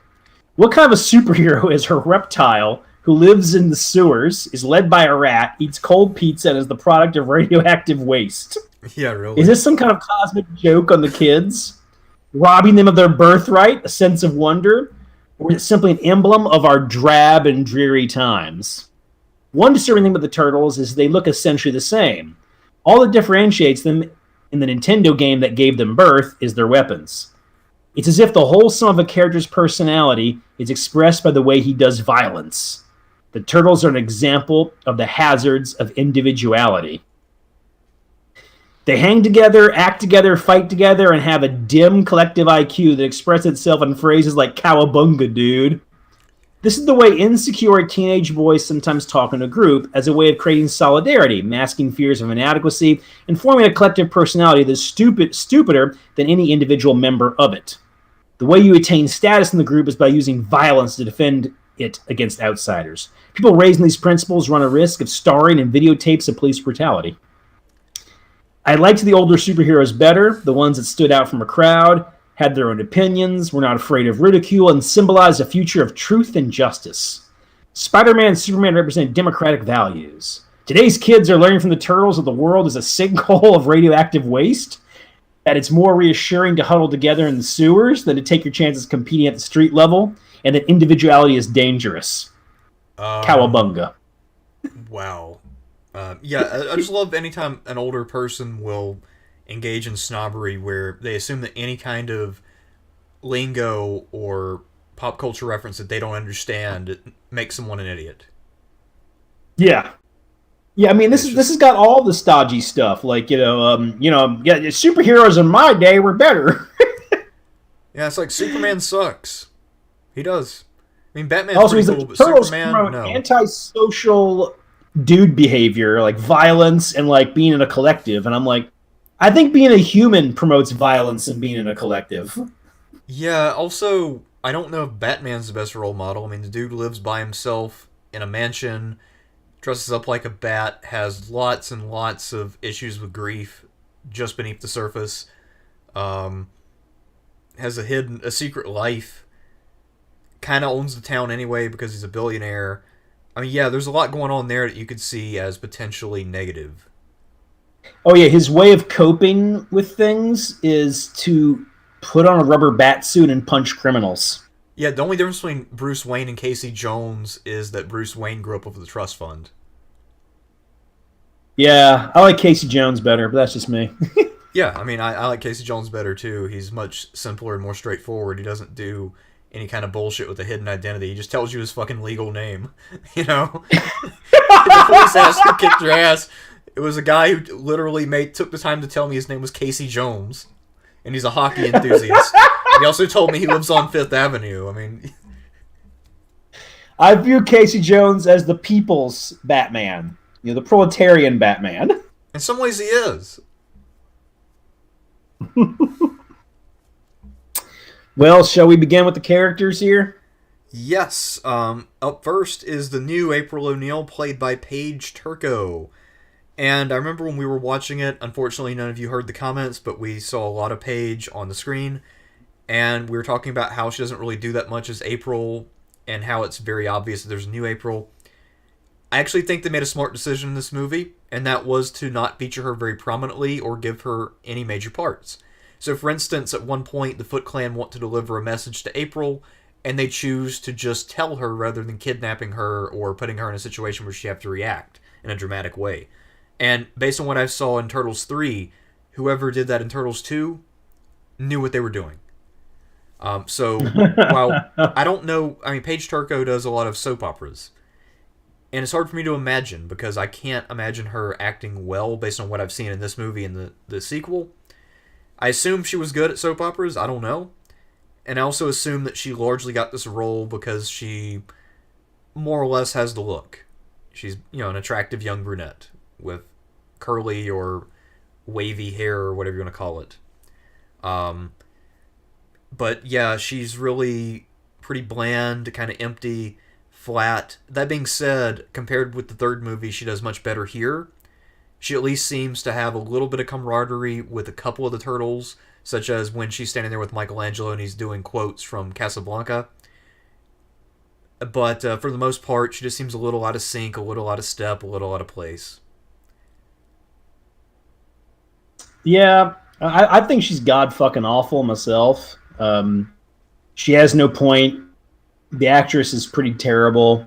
I mean, I feel bad for her. She had to know. It was like, wait, this role has no beef, She does have a bit of camaraderie scenes at times. Like, she seems comfortable around rubber turtle suits, which is kind of important. Yeah. I guess in E, right? Yeah, I think an E's fair. And I think a lot of her performance is saved by the fact that they saw what was going on, so they made sure that she didn't play a super prominent part. Yeah. And again, we'll see that in Turtles 3, they decide to go in the exact opposite direction. And that is disastrous. Next up, we have Professor Jordan Perry, played by David Warner, an actor that you're familiar with. This is a somewhat complex character. He wants to keep the Ooze on the DL because he works for TGRI. At the same time, however, he does have a genuine concern for public health. And he also shows a little bit of concern for Donatello, but because he's a scientist, he's playing a guy who's a little bit aloof, and he's kind of got bigger problems going on. So while he does show a little bit of concern for Donatello, he's not really going to sit him down and have a heart-to-heart. So actually, of all the performances here, I think his is the best. He's also put in some stupid comedy scenes where he has to help Shredder breed Taka and Razar. And he does seem reasonable for the situation. He plays the straight man to their, insane people. He talks about how Yes. this is a bad idea. He doesn't have the right equipment. He doesn't have the facilities. And he talks about ethics and other things that a scientist being asked to do is bring up. So I feel like it's not a great role, but he does okay with it. It's just he's not given a lot to work with. Now, apparently, David Warner, funny enough, actually liked being on the movie set because I think for him, though, he most of his career he's been in serious or dark movies, right? And I mean, David Warner has an amazing filmography. This is one of my favorite actors. So he's played like a German officer on the Eastern Front in Cross of Iron. He plays a reporter who in The Omen, where he famously gets decapitated. Great scene too. He's the evil sorcerer in Time Bandits. He's the Klingon Chancellor in Star Trek VI: The Undiscovered Country. He did voice work on Batman the Animated Series. He was Ra's al Ghul. Oh damn! I love that character in that series. Yeah, no, I mean the thing that character I normally think sucks, but I like him in that animated series. Did the best they were going to do with him. Remember when I heard that Batman Begins would feature Ra's al Ghul? I was really excited, and the movie turned out to suck. Yeah, it did, man. But yeah, David Warner, I love David Warner. Oh, he's in Titanic with DiCaprio and them. He he plays like a Billy Zane's like enforcer guy. And he actually was in the movie, because the thing about James Cameron's Titanic, real quick, is that it's very Titanic movie nerd, because he watched all the Titanic movies. So there's actual references to every previously made Titanic movie in there. And his nod to the movie SOS Titanic is that SOS Titanic, David Warner is the main character, which is his worst role ever, because in that movie he has to play a romantic love interest for a woman. And I'm like, that's not what David Warner does, So then so James Cameron got him to be in the Titanic movie that he made. And I'm not a fan of the James Cameron Titanic movie for a lot of reasons. I think it's when the ship's sinking, the music's a little too exciting, a little too rousing for what is actually a really horrible moment, right? But David Warner in that movie does have the best line and scene in the whole film, which is when he's got a bullet, and he puts the bullet on the table, and the bullet is rolling down. This is only a few minutes after the ship struck the iceberg, so it's not too obvious to most people the ship's going to sink. So a lot of people on board are like, oh, this ship's not going to sink, we're fine. He sees the bullet roll down the table, grabs it, and says, I do believe this ship will sink. Anyway, I could go on. Love David Warner. He's okay in this movie. He's probably the best person in this movie. It is funny watching him dance to Go Ninja, Go Ninja, Go. Yeah. It's either the high point or the low point of his long and storied career. I honestly, I'd give him a C, and I think he's the best thing in this movie. I agree. It's all downhill from here, guys. This was the peak of Turtles 2, and now we review the rest. Although, I'll say this. As a fan of Baxter Stockman, I was upset it wasn't Baxter Stockman, because I had seen the trailers for this. I saw the trailers for this, I was like, cool, we're getting Baxter, and we didn't. What the fuck? Because, I don't know how hard it would be to do Mousers. I assume it would actually be pretty difficult with the technology of 91 to really pull off live-action Mousers. I imagine if it had been late 90s, they might have pulled that off, but then it would be really shitty-looking CGI. I mean, you want to be Mousers. Just say Baxter Stockman is the guy who invented the ooze. Just do your own thing with it. That's true. And you could also have him do the fly transformation that he does in the games. Although I don't know if that had happened yet. I don't think those games have been made. I think Turtles in Time is 1992, so... No, he'd already turned to a fly, man. Oh, yeah, he had already, maybe. He had already been a fly. I mean, he didn't even have to turn to a fly. It just could have been Baxter Stockman. I would have dug that. Yeah, no, I agree. Baxter Stockman would be great, and just put him in the cinematic universe. But again, no Baxter, no Bebop, no Rocksteady, no Krang. What the fuck? Well, we have Rocksteady. That's apparently were kept out because they were invented by the TV show, and this was more affiliated with the comic book guys. So there were some questions about that. But Baxter Stockman's in the comics, so they could have done that. You Yeah, and know? he also appears in I think every subsequent instantiation of Turtles. Various guises, but similar character all the way through. An inventor guy. Yeah. Um, Inventor guy. I mean, in the comics and in the 2003 show, it's a black guy invents some Mausers. In the 80s cartoon, he's a white guy who gets sent to Dimension X and then gets fried, and there's a fly that hits him, so he turns into a fly. That is a great episode, by the way. Enter the Fly. That's a great fucking episode. I love Baxter in the cartoon show, though, he's man. great He's in the Baxter cartoon. in the cartoon is one of my favorites. Looking back, and I mean, my memories of it are vague, but I sort of feel like maybe he was the best character in a lot of ways, low key, in the cartoon. Because he has some ethical dilemmas about working with Shredder, and he's bullied into it, and then he develops his own powers and goes rogue. Yeah, there's also like a sort of like tragic-y thing into because he gets forced into it. He gets sent to Dimension X, and when he gets sent there, Krang is just going to incinerate him. And instead, he gets merged with a fly, so now he's like a fly humanoid, and then he gets like thrown into another dimension. He suffers memory loss, and he just kind of like he was the one you felt kind of more bad for, Yeah, that's true. Yeah. I like. Yeah, but no, fucking love Baxter. But anyway, let's get on to some turtles, man. We got Mikey first. Michelangelo, and this once again, the character in the suit is Michelangelo, and the voice actor once again is Robbie Rist. Michelangelo also plays someone named Soho Man. I have no idea who that was in the movie. I want to say it's maybe the neighbor, who the man neighbor, as the woman and man are asking April about all the noise in her apartment and all the aerobics she must be doing. Oh yeah, that's probably it because that would be around the time Soho had gentrified when the April O'Neils of the world were moving in. Yeah, so I guess that was his role. And also it's interesting with all of the Turtles actors, all of these guys are only around 5'4" to 6". So that makes sense. Height is not actually an object to being an action star. Anyway. That makes sense. The turtles are the thing about the turtles though in the movies is they don't shoot him as tall. They do shoot him as being short. Yeah, and also I guess we established in Secret of the Ooze that they also are no more powerful than the average person. They just have the technique and the agility. But they don't have any kind of like enhanced strength or anything. Michelangelo in this movie is pretty much the same, I suppose, as he should be, given that it's the same actor. He has a few decent lines here and there.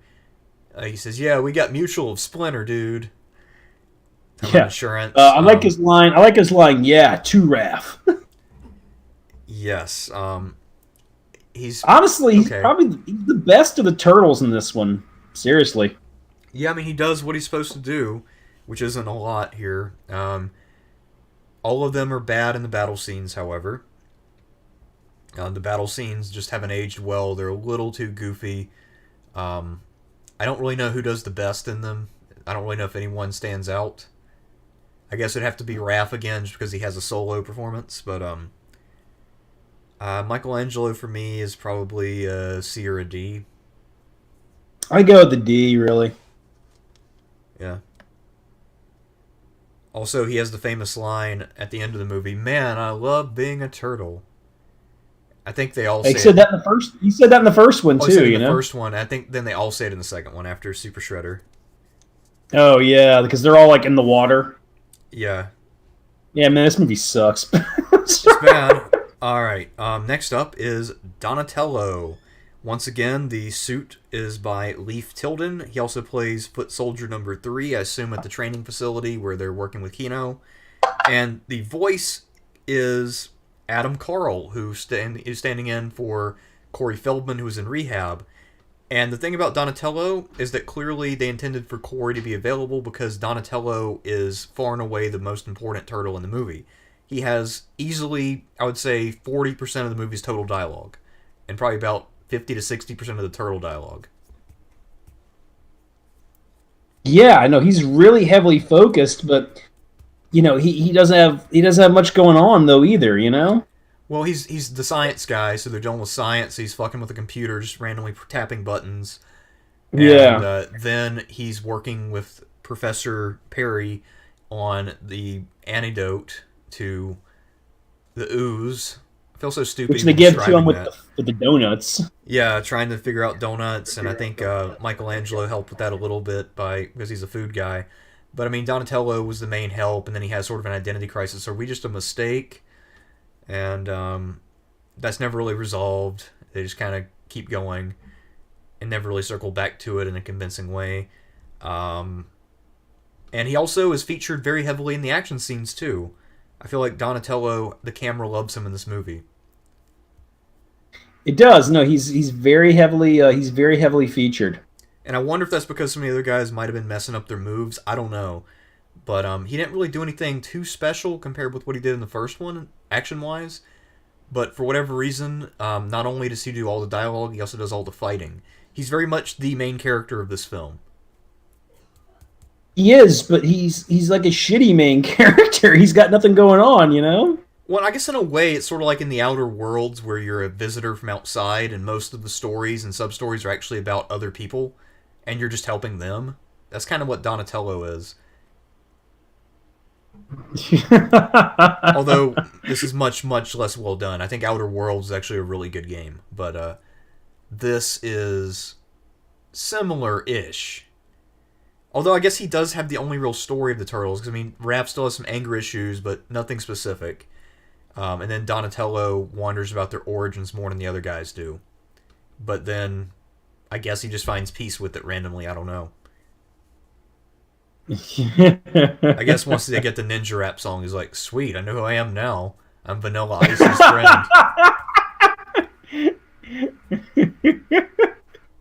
I know who I am now. Yeah, I guess that's about it. I mean, that being said, Adam Carl, the voice actor, I forgot to say, this guy is very obscure. He's done mostly a few bit parts here and there, a tiny bit of producing, writing, directing. And this, in Turtles 2, is by far his biggest role ever. And he's terrible in this movie. I want to go with terrible. I think it's just that the dialogue he's given is ass. And I always give an ass, but I don't like his voice acting at all either, man. I mean, yeah, I'm surprised they didn't find somebody who's a little more high profile, because I think this was also pretty much the first thing he ever did, or one of the first. So, I mean, you went from Corey Feldman, who, again, is, you know, one of the more high-profile people associated with this, and you go to a literal non-entity to fill in. So what do you think, E or F? I think it's an E. I think I have to give him an E for respect, just because of how deep he was in over his head as an actor, the voice actor, I mean. So how about our next guy, Raph? Well, Raphael, this time the suit is played by Ken Scott. I forgot to look up stuff about him. He's probably just a stunt man, if I had to guess. The voice work this time is done by Lowry Fosso. Lowry Fosso's peak was in the mid-'80s, where he was on Transformers, one of your favorite shows. He played Skydive, Dive Bomb, and Rampage. Wow, so you tell me he did almost nothing. Yeah, I mean, he's not a super accomplished actor. I mean, he's done some stuff. A little bit Like here and seriously, like everybody you just named in Transformers, that's like, you know, like those aren't even supporting characters. That's like 5th tier level people. Yeah, I mean, he still got into the Turtles franchise and into the Transformers. And I guess Raph is because he gets kidnapped and gets to fight, has some lines. I guess he's does a little more than most. It's actually the two people who were basically the fill-in minor leaguers do way more work in this movie than the two people who are established characters, meaning the Michelangelo actor and the Leonardo actor. Both of them came back, Robbie Rist and Brian Tashi.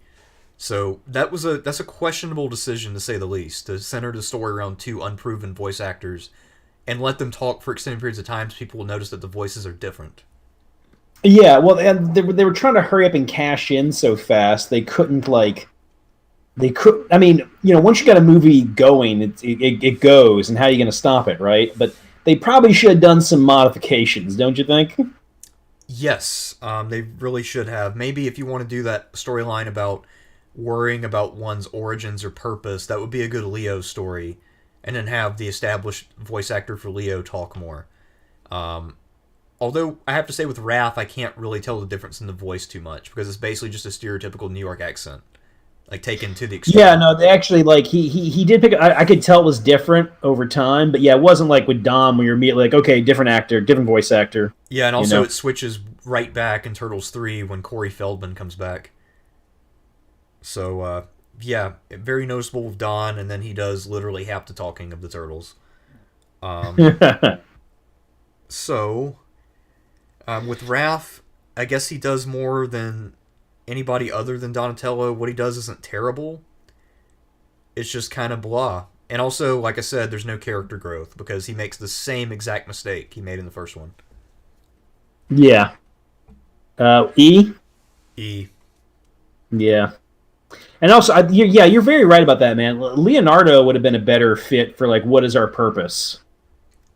Right, because You know, he kind of does that soul searching thing in the first movie where he's waiting on Raph. I mean, it's not quite soul searching, but still, he shows a soulful, thoughtful side where he's worried about sort of abstract ethical issues in a way, at least more so than the other turtles. So he's starting to have that budding consciousness of his place in the world more so than the other turtles. And then Donatello probably would only have this happen later, even though he's very intelligent because he's more of a gadget guy. yeah. So it would have made a lot more sense if this had gone to Leo, which makes me think that Corey must have only gone into therapy right before this thing was made, and it was a last minute decision. Yeah, he went into therapy. He got in trouble around December 1990, and I'm wondering when did this movie release? Um, oh shit, man, March 22nd. Yeah, dude, like probably Corey Feldman was in trouble right when this stuff was getting filmed. That's what happened. Yeah. I wonder if they had already done a lot of the voice work with Corey in it, and then they redid it in order to not have a controversial figure in the movie. Well, I mean, Corey Feldman dubs over. So what you would do, what I think you would do, is the case with David Prowse and in Star Wars, right? Because you know David Prowse, right? He's the guy in Yeah, the yeah. Darth Vader suit. The guy doesn't have much of a voice. Yeah, yeah. I mean, he's not there for that. I mean, he's a fucking giant of a man, right? He's a fucking Schwarzenegger type bodybuilder, right? So he's good at being in the fucking suit, you know. It's also interesting Yeah. with all these movies, all the people who have these fairly intimidating voices who play the bad guys, voice actors. All of them are just kind of like pudgy white nerds, but they have these really intimidating voices. And then all these professional martial artists are just have very average, non-threatening sounding voices. Yeah, it's like so they would have been like sorry. Anyway, so it would have been like it would have. I would think it would be the guys in the suits doing the voices, and then you dub over later. That's how it would work out. I mean, that's what I would think would be the guys in the suits doing the voices, like with Darth Vader. I don't know that for sure, but that just seems like it would be, But by the time they're doing the dubbing, I mean, Corey Feldman's in rehab, so there fucking goes that, right? And then you got to scramble, and you get like some asshole, he said just barely done anything else. I mean, for all we know, he was the pizza boy delivering the pizzas that night. I mean, who the fuck knows, Yeah, I mean, I assume he must have been someone on staff there who who was going around doing imitations of the turtles or something, and then the director heard it and he's like, "Yeah, good enough. Yeah, good enough. Get the hell in here. We're trying to make some studio." money." Up next, we got Leonardo. Yep, Leonardo, who also plays one of the guys in the newsroom. He is played physically by Mark Casso, who also does the stunt work in Turtles 3. Mark Casso had 2 careers, and he's basically retired now. He retired around the year 2000. His career started in the late 70s, early 80s. He was a professional gymnast. So you'll notice that he's an excellent athlete in both this movie and especially Turtles 3, where he rides standing up on the back of a horse, and also always executes his moves very fluidly. So as a professional gymnast, he actually broke some vertebrae in 1980, but then managed to get himself back in the competition shape. He was on the U.S. national team in 1981, and then retired in 84. I assume he tried out for the Olympics, didn't make it, retired, because, I mean, your life as a gymnast is very short. Gymnasts lose enough flexibility by the time they're in their early 20s that they can no longer compete. if not in their teenage years. I mean, it's like that's a very short career athletically. Then he went into stunt work. And not only was he the Leonardo in Turtles 2 and 3, but he also did stunts in Mortal Kombat, where he plays a little bit of Sub-Zero. He is in Beowulf from 1999, which I think is probably about his last film. And he actually did a little bit of either stunt work or voice work in the 1998 PC game Goosebumps Escape from Horrorland, which my sister had. Okay. And the voice actor is once again Brian Toshi. So I kind of felt like Leo was a bit wasted in this movie. Yeah, I do too. I mean, he's not much to do, you know? Yeah, he's just kind of there. I mean, he doesn't really provide a lot of leadership. He argues with Raph for a minute, and then Don and Mike make jokes. Leo fights, he shows up, but that's about it. And again, this is returning voice actor, and you have a very talented athletic stuntman, and you don't really feature either of them much. Yep, smells like an F to me. It is, and this is another one where it's just a poor choice on the part of the director. This does not reflect at all on the voice actor or the guy in the suit. So how about Splinter? Well, Master Splinter is once again played by Kevin Clash, who did all three of these for whatever reason. I have no idea how they got him to come back for the third one, but they did. Basically, the thing that I have the most problem with here is that he somehow kept his TGRI canister that he had from when the Turtles were babies, and he's kept it hidden from them for 15 or 16 years, even though they're constantly scrounging around for pizza. And then they also had to move out of the Turtle Den into April's apartment. And imagine he wasn't doing most of the moving because he's elderly. So somehow he managed to keep this secret the whole time until he sees it on TV. So then he goes into this exposition like, yeah, I wasn't going to tell you guys, but now you need to know what your origins are. There's a blast from the past. We need to go investigate. And basically he encourages his sons to engage in a fairly high-level offense. You know, breaking into a scientific facility. And they do. So he always talks about using ninja skills responsibly, and this is just to gather information for their personal benefit for the most part. This isn't really... There's no real reason for him to do this in terms of this being necessary for the safety of the city. So it's actually a pretty questionable decision. And it reminds me of the Red Letter Media review about the prequels where they talk about Qui-Gon Jinn, and they say maybe they meant gin like the drink, glug, glug, glug. Because this is not a great decision on Splinter's part, and he had no way to know the Foot Clan were still out there and that they would jump on this. Mm-hmm. Yeah, I mean, it's just kind of like, you know, get from point A to point B. He barely has anything to do in this movie either. I mean, he's actually like overall fine. I mean, the voice work's still good. You know, the puppet's still really well done. It's got presence, you know, but the plot doesn't know what to do with the fucking guy. They're like, okay, we got this old rat, you know? Yeah, and then he shows up randomly to shoot an arrow to free the turtles, then just goes home before the fight's over. What the hell's that about? Who does that? Well, dude, it was just a Deus Ex Machina thing, you know? It's like, what are we gonna do? Oh, Splinter's here. We have Splinter insurance. Fuck it. Fuck this movie. Yeah, so once again, you have the guy who does Elmo, who does a really good job with Splinter, has a lot of established cred. They do use him in a storytelling capacity, but the story that he tells sucks. Yeah. He delivers it just fine, but the story sucks. Give him an E? Yeah, I think that's fair. All right, now we get your boy here. Kino. Kino, yeah, man. Now... The sort of like Casey Jones, but younger and cooler. I feel like this was like, they were like, you know, we need a Casey Jones, Danny, like, mix, right? Yeah, because clearly Dr. Perry is basically Charles, so this is the new Danny. Although they don't interact, to the best of my knowledge. Yeah, which also, got to mention, the guy that got to play April's boss isn't even in this fucking movie. The guy looks nothing like him, and it's the director.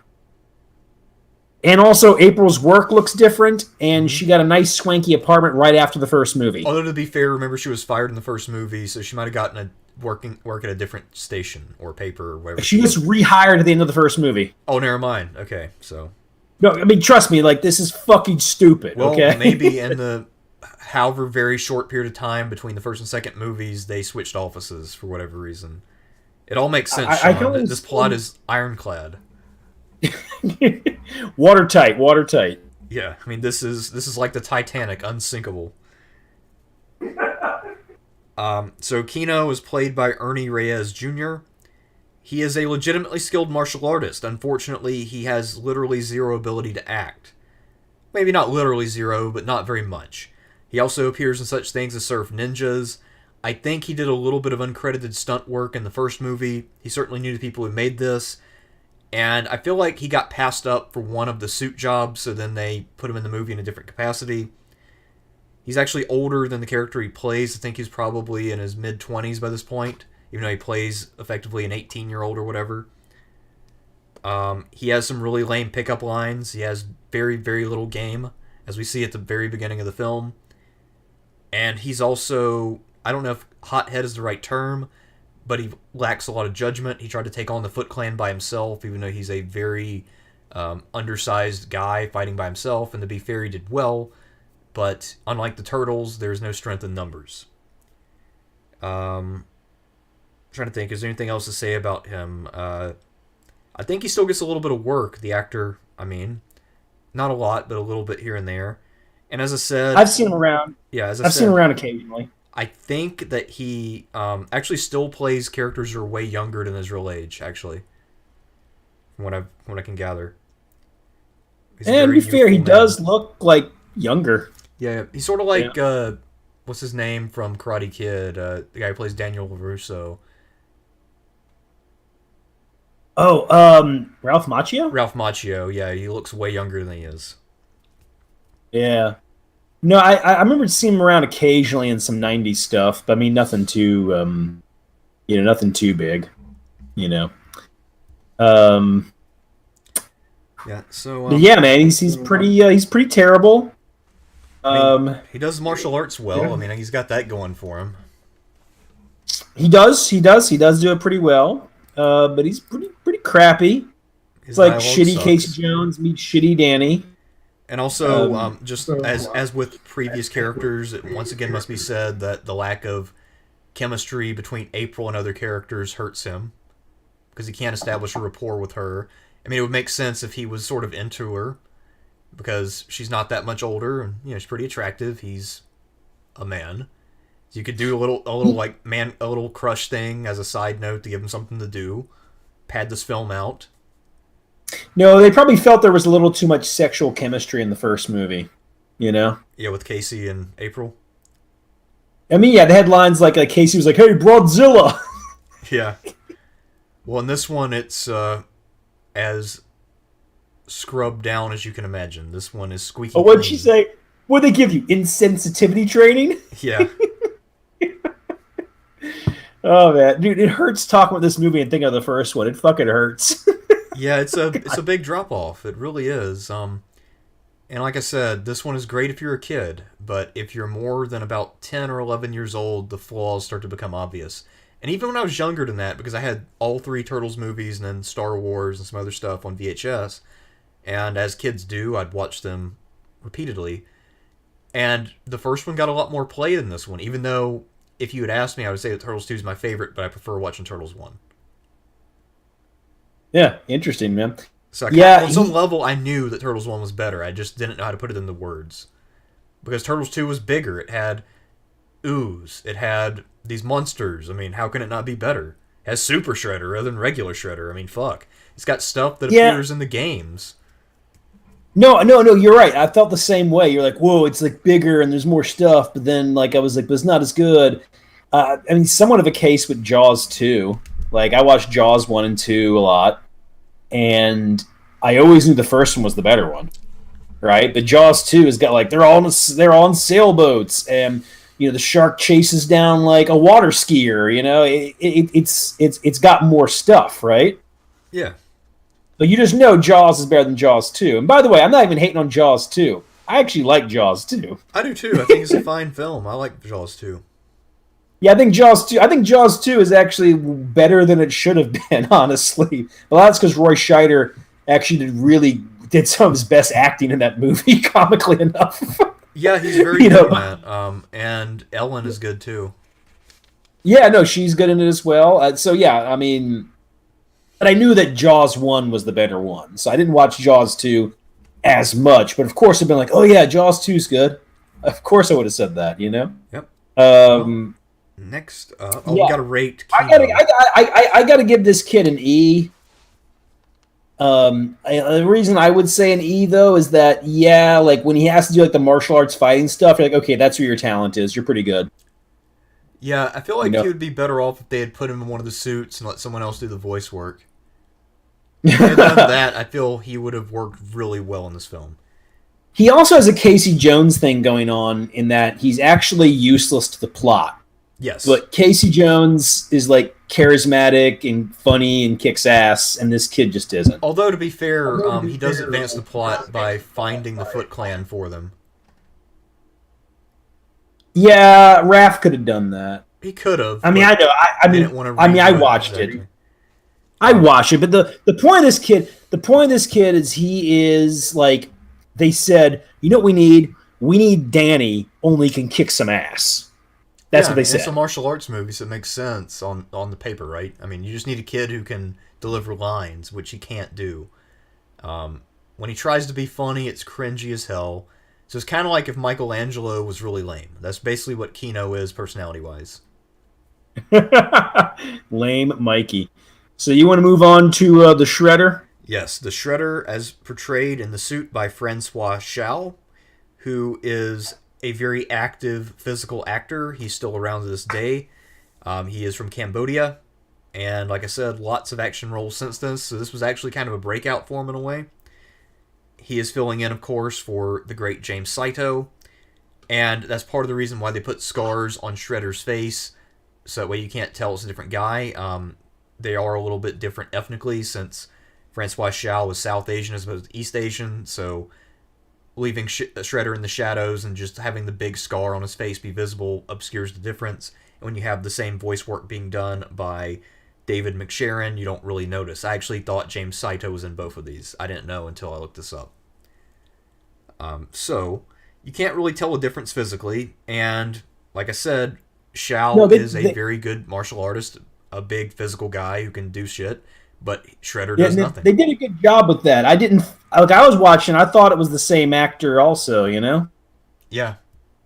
But to be fair, though, he's got his fucking face covered up, you know? Yeah, I mean, he's got his face covered, then they put the heavy prosthetic scar down the middle of his face. That draws your eye, so you don't notice any other features on his face. So it's actually pretty clever in that way. That's one of the few clever things I saw here. That and reducing the amount of Paige Turco's April. Those were the only two clever decisions. So, Francois Chau, massively underutilized here. Like I said, this guy was young and very athletic, and they didn't really use him. Shredder basically plays a comedy role in this, so he just stands there awkwardly and yells at Dr. Perry and Tatsu and Koka and Razar for being stupid, and threatens the Turtles vaguely. I mean, his return scene is a little bit badass, and I thought at first he would remain the same character. But then after that, he just becomes Cobra Commander. Except without the charm. You know, it's kind of his return seems pretty good when he does a thing where he uses like the thing to make his new Shredder outfit to make it more shreddy, you know? Yeah. I remember when Tatsu was gathering the survivors. The master is gone. I am now in charge. Does anyone have any objections? And then Shredder enters the room dramatically. That scene's actually good.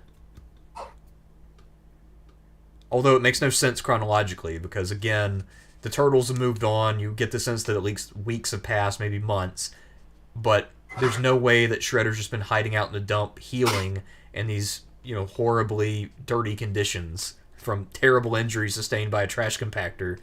And now he's just picked himself up and took himself to the Foot Clan. So that was one of the biggest flaws in the movie for me. It makes no sense.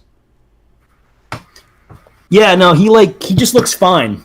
You're like, it's just maybe a little busted up, you know? I mean, the scar is basically healed. It looks nasty, but it's not going to get infected.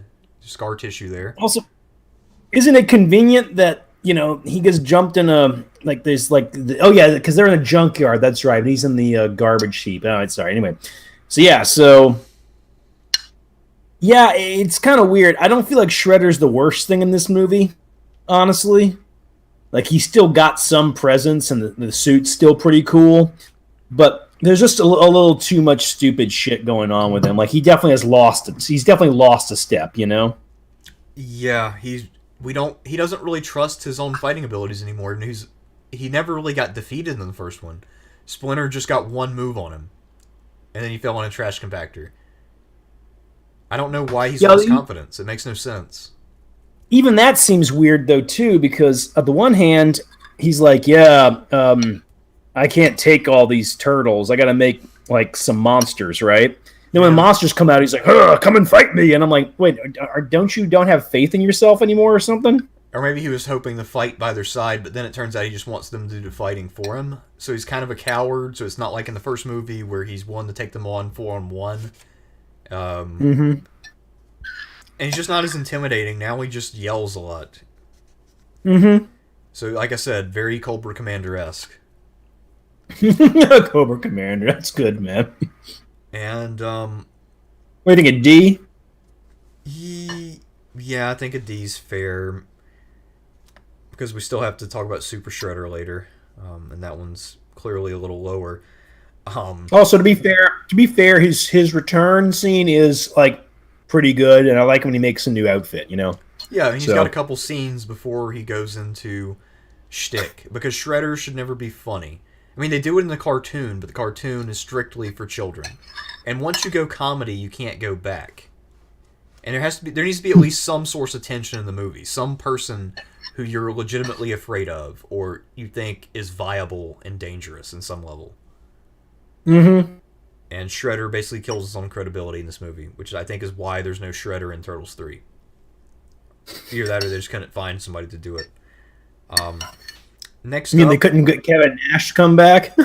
I guess not. I mean, I guess by that point his wrestling career was really taking off. So anyway, we also have Master Tatsu, who makes another appearance, once again, portrayed by Toshihiro Obata in person, and the voice acting of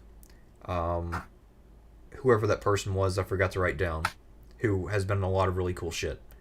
So anyway, once again, you have a very talented duo for Tatsu, and once again, he's massively underutilized. If anything, he's made into a joke, because Shredder suns him at the very beginning of the film, which would be fine if he got to redeem himself later. He doesn't. When he does enter combat, he goes in, and then the turtles just pull some goofy shell clamp on him. They just all run into him with their shells at the same time, and a 4-way hit, and then he goes down in one hit. And he doesn't really do anything in the scramble for the ooze canister either. He just stands there and looks annoyed at his men. Dude, that thing where they beat him with their shells, that might be the worst fucking scene in this movie. I agree. And now that I know as much as I know about the guy who played Tatsu, this guy's by far the most accomplished martial artist. Now, there are some good martial artists in this film aside from him, but he is by far the most accomplished. And using him in this way is just a waste of resources. This would be as if you were a sculptor and you took your best clay and just threw it out the window. It's mind-bogglingly stupid. That kind of also goes back to your thing you said about presence, where, like, once you go, like, Shredder has to be scary, so once you lose that, it's gone, right? Yeah. And, even though Tatsu got beat by Casey Jones, but, Casey Jones got the jump on him. I mean, there was a funny line Casey Jones had, like, I'll never call golf a dull game again, but, what I'm saying, like, he wasn't beaten up in a funny way. It was like Casey Jones got the jump on him, right? Sure. That one, you're just like, they do this goofy shell shit, and I'm like, okay, this guy doesn't matter. He's a fucking joke. Who cares? Yeah, at that point, he is no better than just a regular foot guy. I feel like it would have been better to have him get in a one-on-one with one of the turtles. Maybe somebody hasn't done much up to that point. Leo or Mikey comes to mind. Let them have a little sequence where they do something that helps advance the plot or contribute in some way. Or hell, if you got Splinter around still, maybe if he didn't go home for no reason, you could have Tatsu try to go after Splinter. And if Splinter kicks Tatsu's ass, Splinter is supposed to be, an apex martial artist, so that doesn't diminish Tatsu necessarily, but it does give him something to do. But the thing is, Splinter, though, the problem is Splinter's a puppet, so he can't really do, like, combat. You know That's what I'm saying? True. I mean, unless you have something where it's very contrived, where he does a sudden sidestep and then just lays Tatsu out with a sidekick or whatever. I don't know. Just something very basic, and it just shows how keen his instincts are. And especially if you establish that Tatsu can kick some ass, maybe he gets in a fight with some of the random dancers hanging out, and he's just laying them out one by one, then he fights off a couple of the turtles, and then he runs after Splinter because he thinks he can take out the old man, and then Splinter just takes him out in one hit. That's actually a pretty good idea. You should write your own Turtles 2 redo, man. You can do some fan fiction here, okay? Yeah, I mean, I have ideas about how to make this better. It's not hard. You just change literally anything you can see on the screen. God damn it. So, yeah, very poorly used. I'm actually thinking an F for Tatsu, which again is a shame because just like with the Leo pairing, it's a good team and just very poorly utilized. Yeah, I'm with you totally. It's an F. Now, the next one, I forgot he was in this fucking movie. Like, I must have like do anything. I didn't say like what did I like? He was on. I went to go take a leak, and then I came back, and he was already done or something. I think so. I was just mostly going off of Wikipedia for finding the cast. I mean, I don't really remember him being on there unless I think it's a single scene. It might be a TV shot where they just look at him on TV talking about something or other. Maybe he reports about the destruction that Taka and Razar bring about. I don't know. I mean, I don't remember him getting this, actually, because we didn't get far enough, and I didn't finish the movie after we cut off the stream. Oh, we didn't? I watched it again, but I didn't, like, sit down and, like, stare at it. I think he may have came on the screen for, like, a minute or two when I left to go do something. It probably was after Toka and Razar, like, fucked up the streets for a bit. So I don't feel like rating him, because since I didn't see him, I can't really say anything about him. I guess that's true, and I guess he didn't really do anything, because otherwise you'd remember what scene he was in. Mm-hmm. He was just there probably to get a credit and a very small paycheck. Maybe he needed to maintain his membership in SAG or something. Because you have to have a certain number of... No. People made this movie were just like, well, a lot of the returning actors aren't back, but we got him. Yeah, what are we going to do with him? Oh, shit. We wasted money on him, didn't we? Yes, you did. Yes, you did. Okay, so next up is Razar. The suit Razar is played by Mark Ginther. The Razar before the transformation is a puppy. They call it a wolf, but I'm pretty sure it's just a husky puppy. And the voice work of both Taka and Razar are played by the great Frank Welker, who is best known as the voice of Fred Jones from Scooby-Doo. And I looked this up, literally, every instantiation of Scooby-Doo over time, from the late 60s to the present, and every single one of them, the voice of Fred has been played by Frank Welker. No exceptions. And it's also impressive because most people have some voice aging over time. But Frank Welker sounds exactly like he did in the late 60s. I mean, the guy's vocal range is, I don't know, he is the god of voice acting, really. Yeah, I mean, he's also been in a lot of other Hanna-Barbera stuff. Very talented and very prominent. And unfortunately, his talents are wasted here entirely. Yeah, it's hard, though, to find, like... It's hard to find an 80s cartoon show that he didn't do a voice on anyway, right? One of his most famous ones, he's the voice of Soundwave in Transformers. Oh, really? Now, of course, they put it through like some electronic synthesizer stuff to give you the really distinct Soundwave voice, but it is still him. It's one of his most famous roles, really. Does he sound like Fred with a little bit of robotic, or what? No, it's very robotic, but it's great. You know, I mean, it's hard to find a cartoon that he wasn't involved in. So, back then, have you ever heard his natural voice? Because I haven't. I have not. Oh, that's right. He was also the voice of Megatron in the cartoon. Really? Yeah. I thought that was the guy who did Cobra Commander. Oh no, never mind. That's Starscream. Yeah, that's Lotta. Yeah, Christopher Latta, who's the fucking man. Yes, he is, and he's also in fucking Roadhouse with Patrick Swayze. Also, if you want to make a lot of money on an app, any of you who are computer savvy out there, those of you who follow the Joe Biden advice of learning code, make a Cobra Commander voice filter. That is where it's fucking at. Yes, that is. Wait, what's the thing with Joe Biden and code? What's that about? During the primary, he was talking to a bunch of coal miners, and he said something to the effect of, "Don't worry about losing your jobs. Go learn code. If you can do mine work, you can learn to code." What the fuck? I guess you never heard about the meme "Learn to Code." You know about that meme? No, but I imagine it's related to people like him saying that. Well, like there was about a year and a half, 2 years ago, a lot of news outlets like Huffington Post and Vox, ones that had ones that had really mushroomed, and then they saw their audience start to retract in the Trump era. Laid off a lot of workers, but a lot of people, but like the kinds of people who write like woke editorials, right? So when they're getting laid off, people on Twitter would comment to them, like, but they're like, "I lost my job." They go learn to code. Which is such a douchebag thing to say, because coding is tedious, difficult, requires a lot of skill. And they're telling people who've lost their jobs who are already over 50 years old to do that. It's so tone deaf, and oh my god. Well, I mean, as you know, like, not only does class not matter, but, being of the lower class is once again like something to be scorned and hated, and mocked. So it makes perfect sense, But yeah, you're right about that, man. I know two people trying to learn to code. One of them, she succeeded. The other guy didn't. Yeah.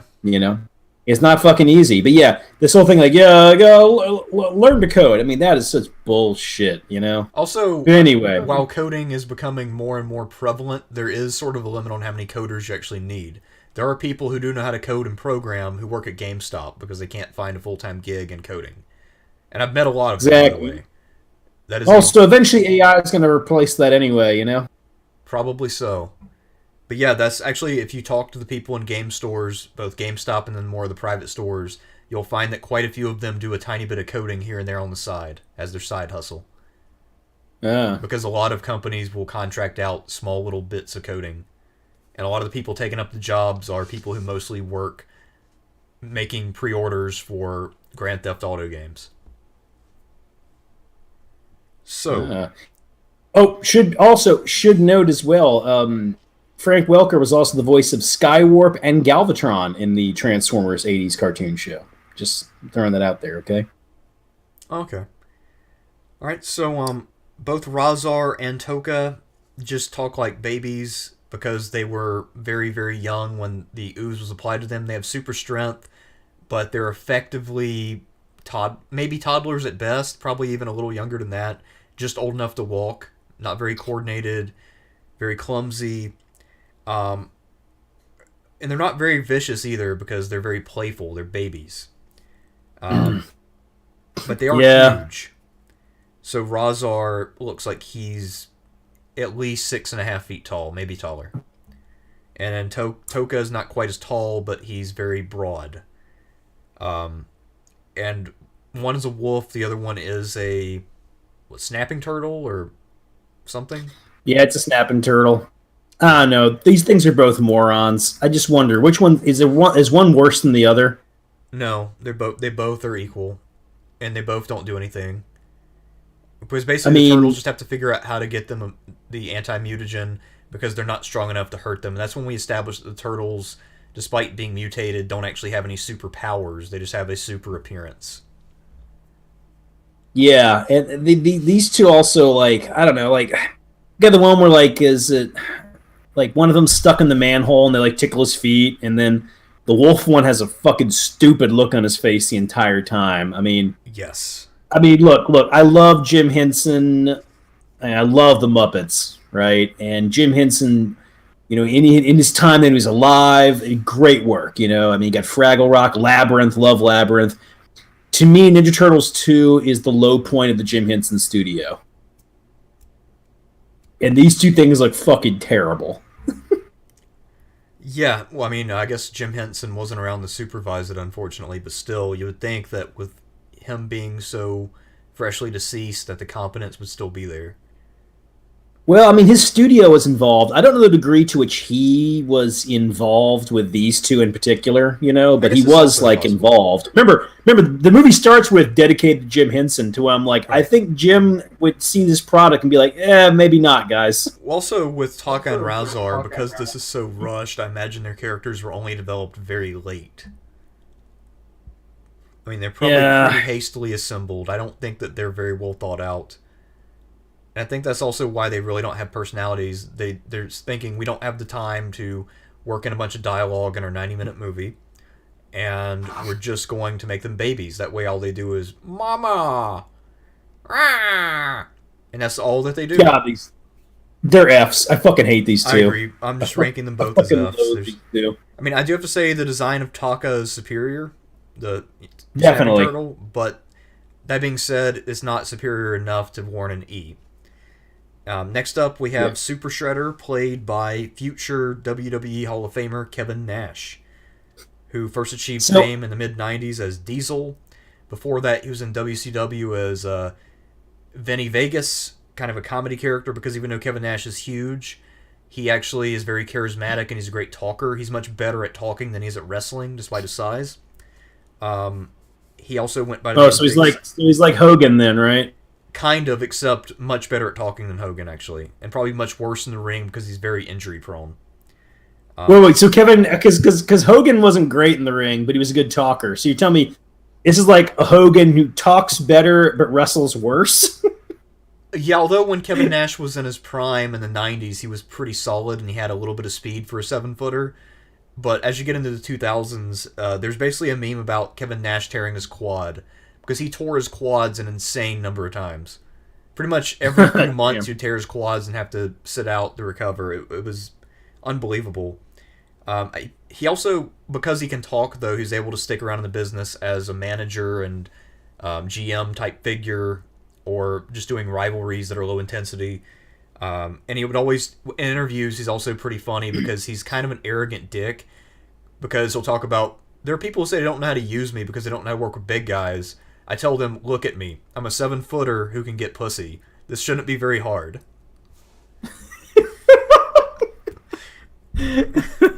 And then, and when he was in TNA, his whole gimmick was that he would kind of be pulling the strings behind the scenes, so he let his hair go gray. He was trying to play the Silver Fox and sit in the back room and drink wine and flirt with women the whole time. Probably recovering from a quad injury, if I had to guess. He also was one of the major members of the NWO Wolfpack back in the WCW days. That was probably that or his run as Diesel, probably the peak of Kevin Nash.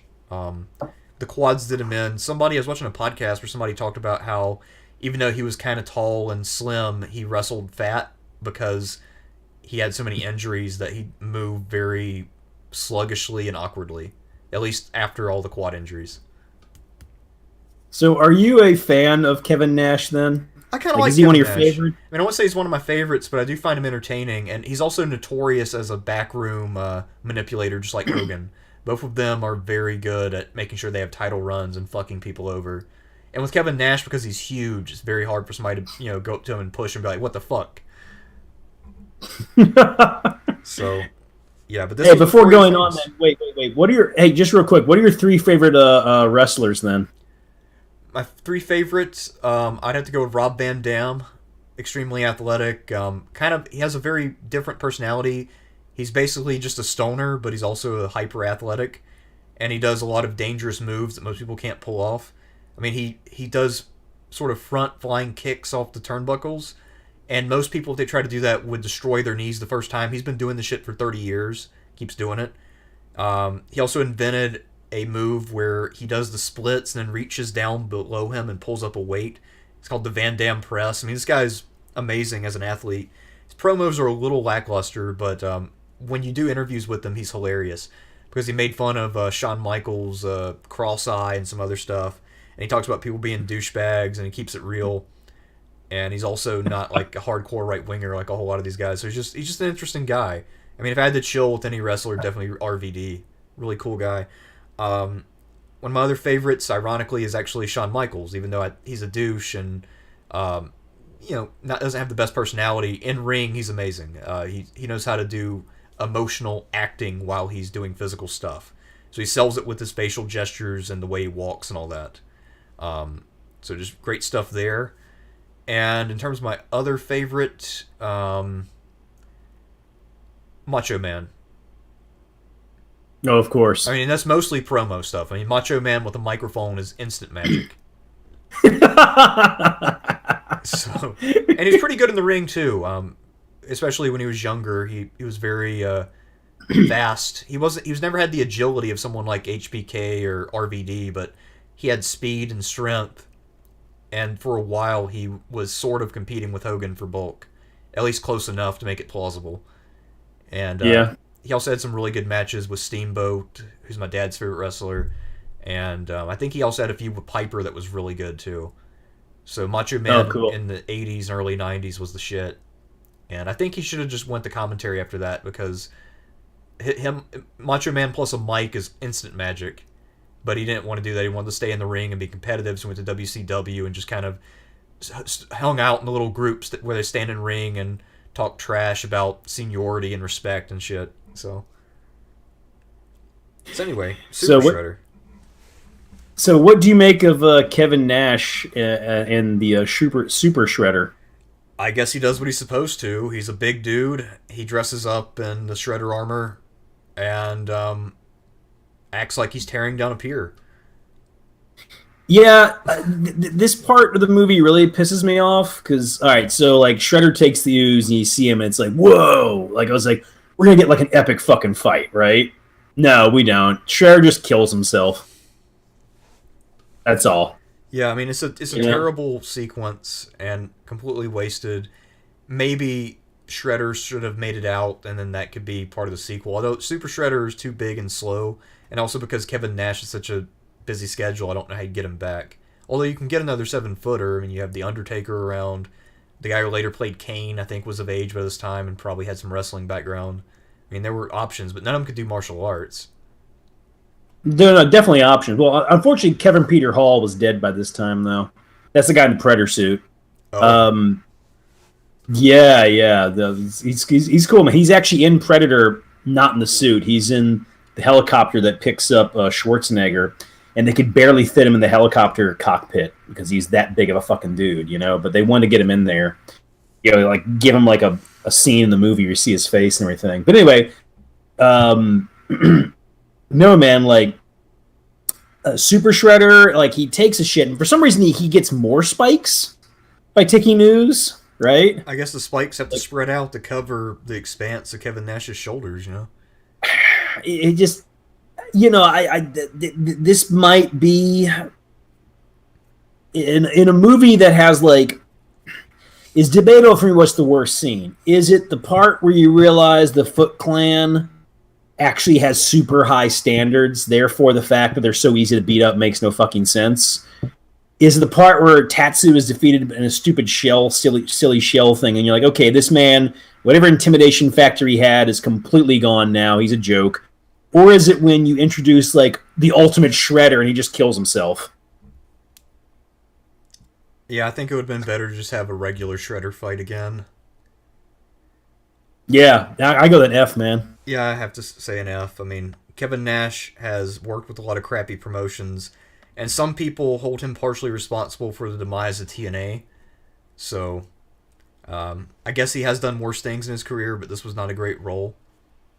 And it's not his fault, but still, this one sucked. So now we're on to Teenage Mutant Ninja Turtles 3. Yes. Yes. Sometimes falsely called Turtles in Time. There are DVD and Blu-ray releases with that title on there. That was a later emendation to try to trick people into thinking that this is related to the video game from Konami. It is not. And when the movie originally released, it did not have that title. And also, in one of the more recent releases in the last maybe 5 years, the title's gone now.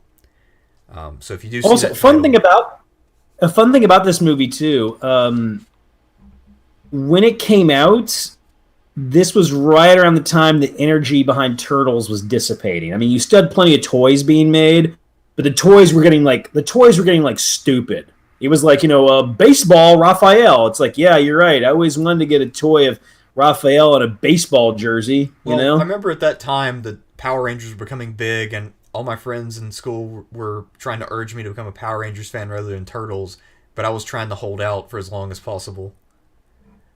Yeah, the energy had. I mean, the cartoon show had also had taken a decrease in quality. I mean, the Turtles were still around for sure, and they were. I mean, compared to other cartoon shows, I mean, they were having multiple season runs, which most of those cartoons of that era only had at most 1 to 3. Like, that was about it, really. So having more than 3 is pretty crazy. But you definitely were like, Turtles are a bit on the back foot at this time. So this movie came out.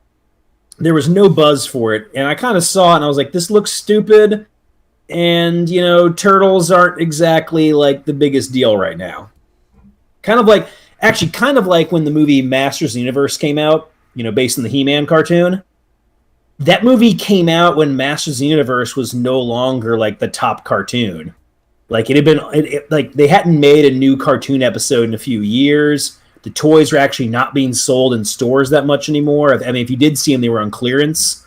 So that movie came out. I was kind of I wanted to see it because I was like, yeah, He-Man, right? But He-Man wasn't my favorite, and also, I feel like it came out a few years later than it should have if it wanted to really hit the market. You know what I'm saying? Right.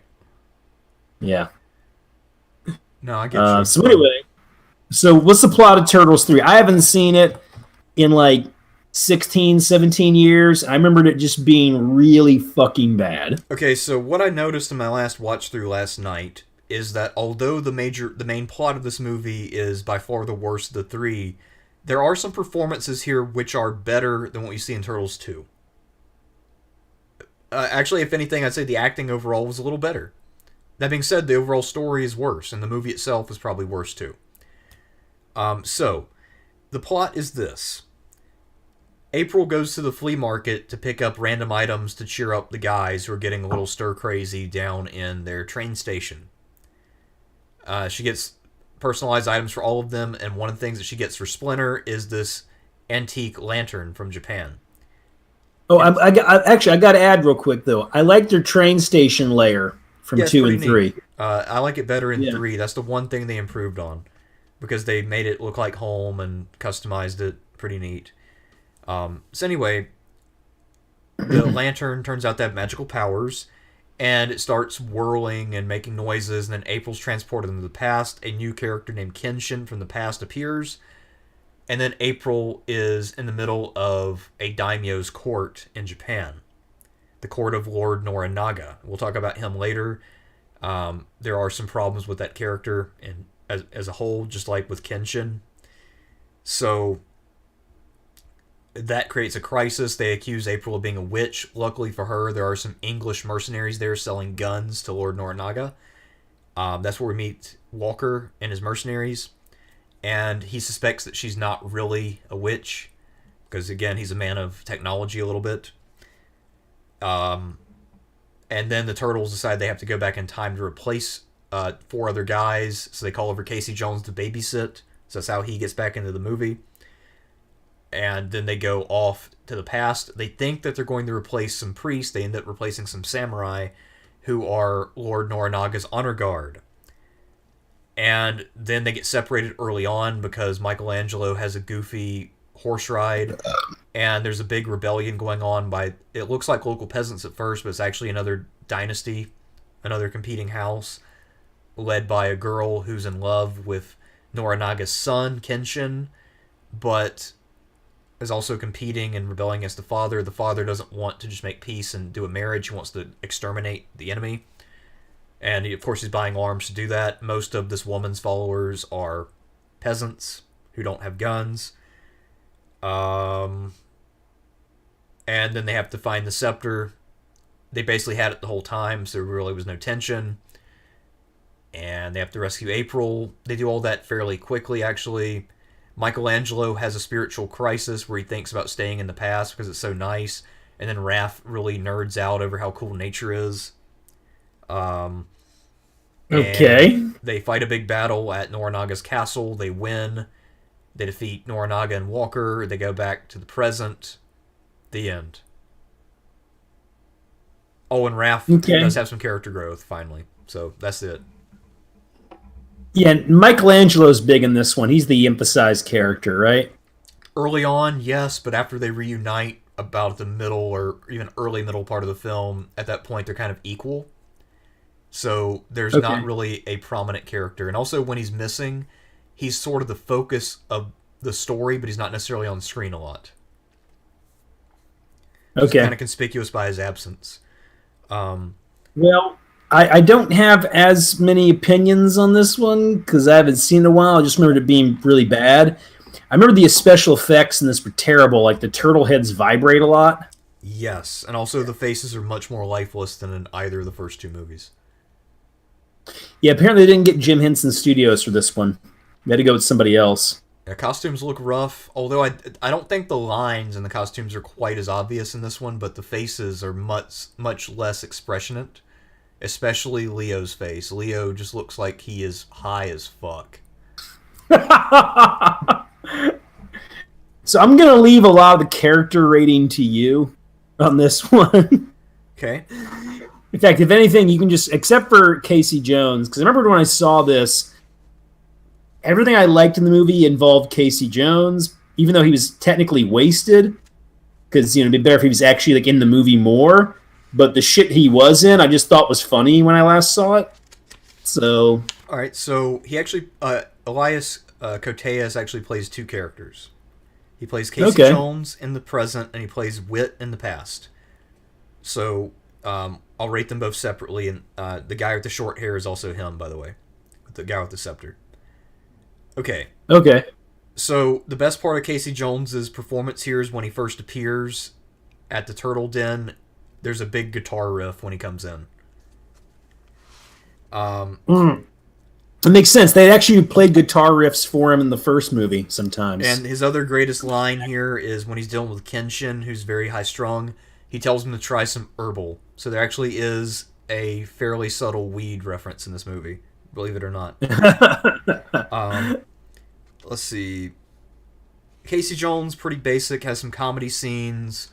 Some of them are decent. He tries to teach the honor guard about hockey, and then he teaches them about TV and junk food, and they go to the arcade together.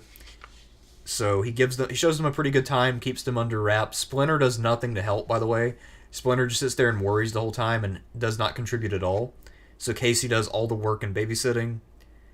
And he was ready to throw down with these guys with samurai swords for some reason. Of course he didn't, because he would have died. And one thing I found really interesting is that later on, after April comes back from the past, there's one scene where they're standing side by side and smiling at something Michelangelo's doing, but they never actually exchange a word of dialogue in this movie, even though it's sort of implied that they might be kind of together or still have some tension or whatever. Okay. And also, he doesn't say, "Yeah, I'm here to help get April. I want to go with you." He just says, "What do you mean I gotta stay here? I want to see some action." But he does end up seeing action, at least to the actual actor, because Wit is in the past. But first, let's rate Casey. Casey does what he's supposed to do here, but it's pretty limited, as you know. He has a couple good lines. He's got a little bit of charisma, but yeah, he doesn't really do that much. He's kind of just a fill-in. They literally could add Splinter to his job, because Splinter can speak Japanese, so he can communicate with these guys a lot better.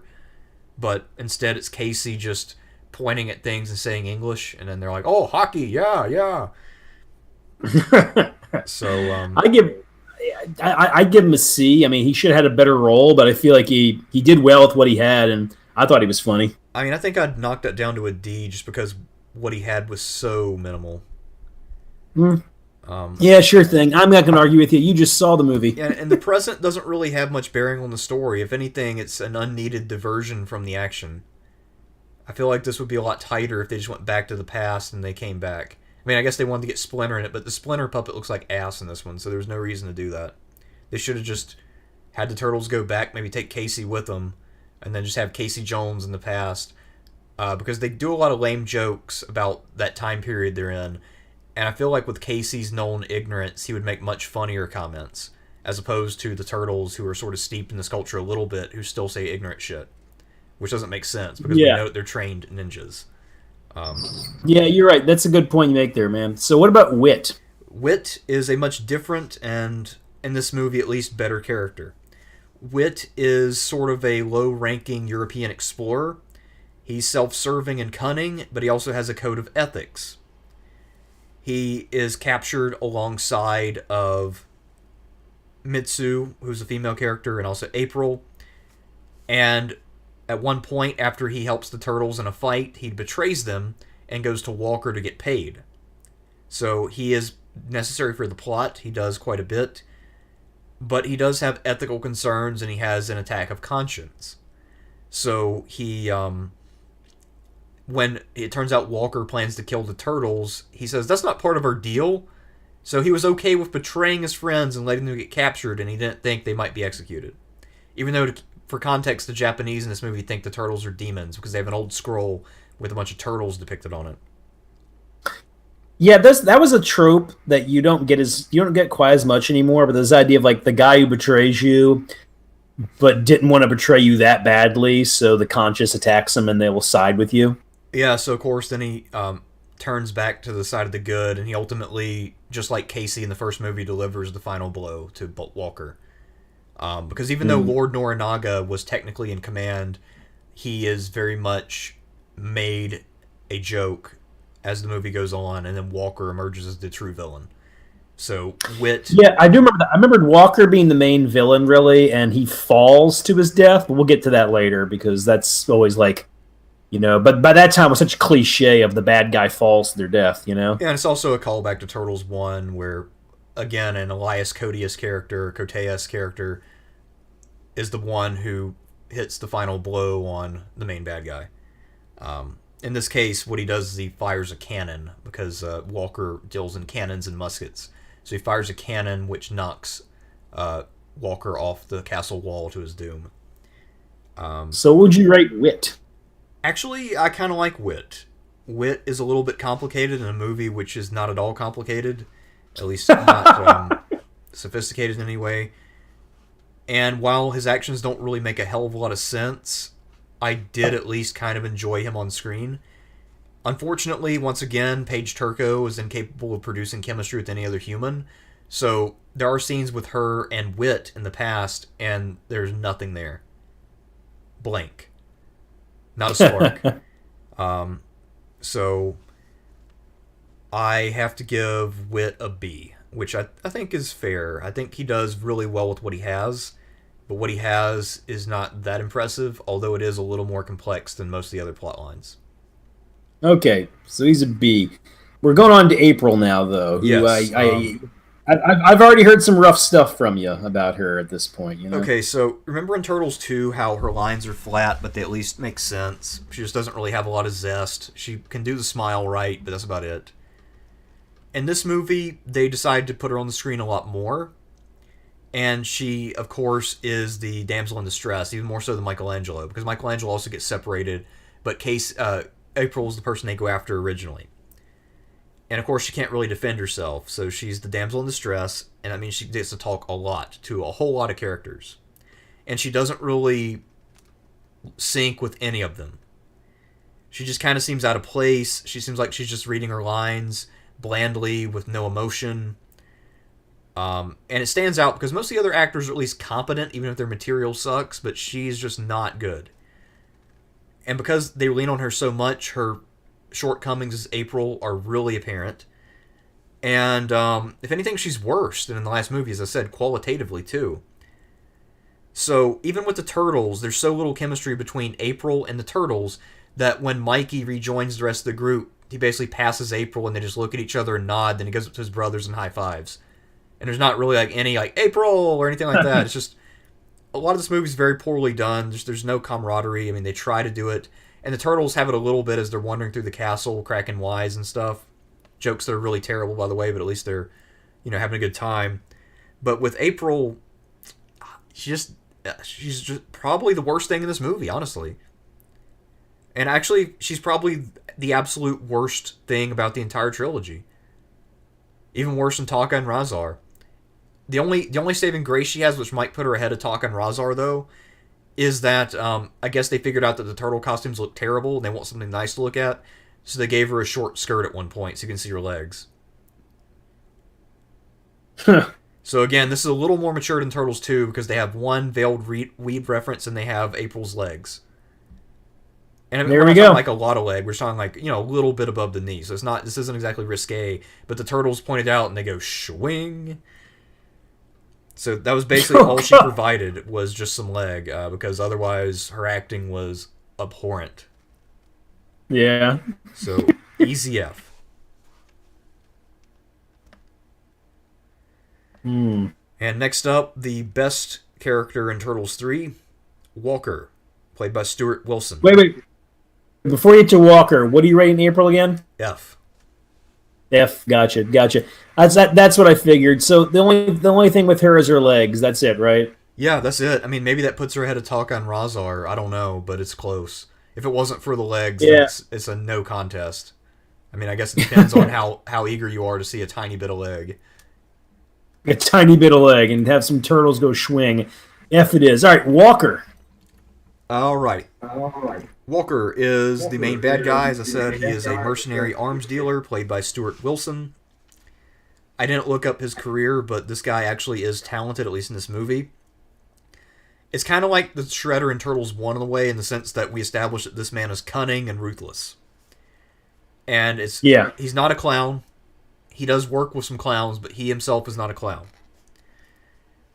And he figures out pretty early on that the turtles might not be demons, although he's a little on the fence about it. I mean, he's a man living in 1603. But he's not a complete fool. He's not superstitious. But at the same time, he's not a hyper-rationalist either. So I like that about his character. He's fairly balanced and kind of fits with the time. I remember they really went out of their way to make him intimidating in this movie. Yeah, and also another thing I like about him is that, as most Western travelers would be when dealing with an Asian person talking about spirituality, he's kind of racist and condescending towards Japanese culture.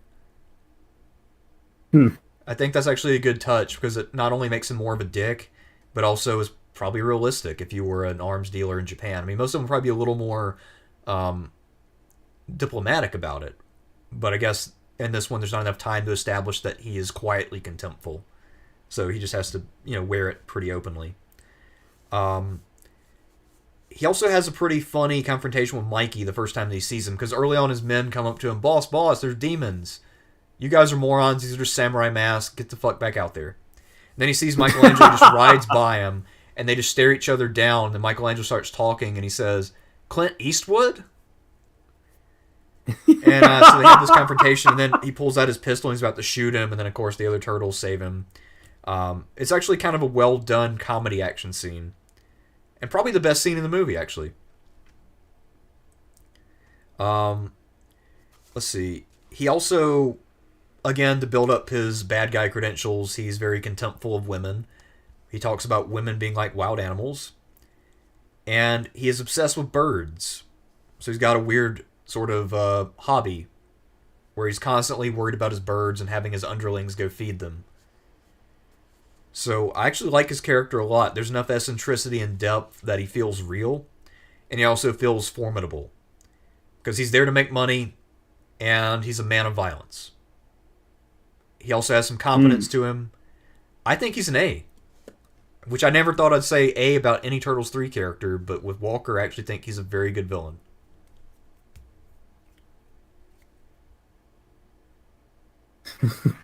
Yeah, so okay.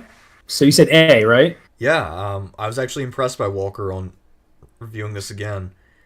I will say I remembered him being a decent enough villain. I don't know if I would have went with A though.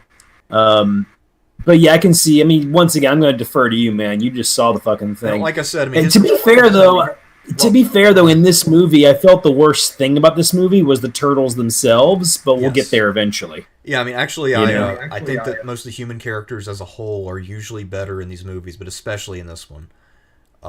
In this one, you really see that there are a few actors who have a little bit of talent here. But the turtles themselves have awful lines. The plot makes no sense.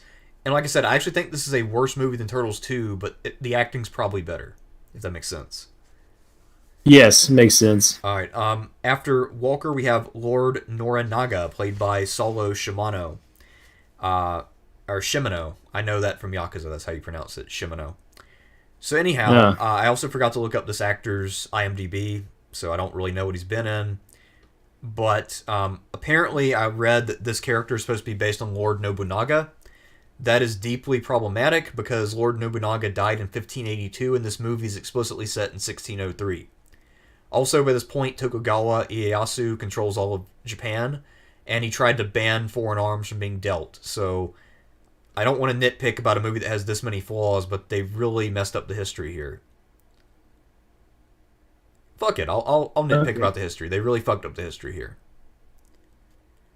So anyway, also I didn't even know they were trying to be that historical with it. You know, what I mean, like I felt it felt more like a historical pastiche to me. You know. maybe it is. I mean, I know one guy we'll get to. I looked on his IMDb, and he thought of this as the crowning moment in his life because he claims descent from Nobunaga. So there is one actor in this movie who was out like batshit and insane, obsessed with this movie, and thought that this was the way to honor his ancestors. So I assume that there was somebody who pitched it as being accurate in some way, or Noranaga being Nobunaga. But the problem is that if you look at the historical Nobunaga, he's a lot more like Walker personality-wise. He's very shrewd, he's obsessed with technology, he's the guy who really masters using cannons to neutralize cavalry charges. Mm-hmm. He's a master of war, he is bold, and he has a lot of charisma and attracts men to his side. Noranaga is a complete moron. Who basically lets Walker disrespect him to his face in front of everybody else all the time. Noranaga can't control his own little realm. He has a spat with his son that's pretty severe. His people are in revolt. When the action starts and then the turtles reveal themselves, he panics and flees even though his men stand their ground.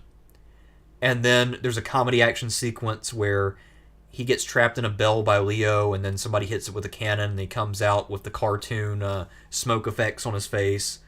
And he's just completely disgraced in this movie. Lord Noranaga, to me, is an F.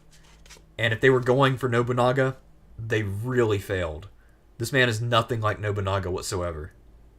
No, definitely. Nobunaga has his own Sega Genesis game, man. You know? Yeah, and also he was close to unifying Japan before he was assassinated. There's no way Lord Noranaga would get anywhere close to expanding outside of his own district. I mean, he would get conquered on round 1 in that game. This guy sucks. In that game, he'd be the tutorial, right? Yeah, he's the guy you fight in the initial battle. Now, don't worry, these guys are completely unskilled, and their general is slow and scrub-like. You should sweep through this regardless of what you do, but try to use some flanking maneuvers.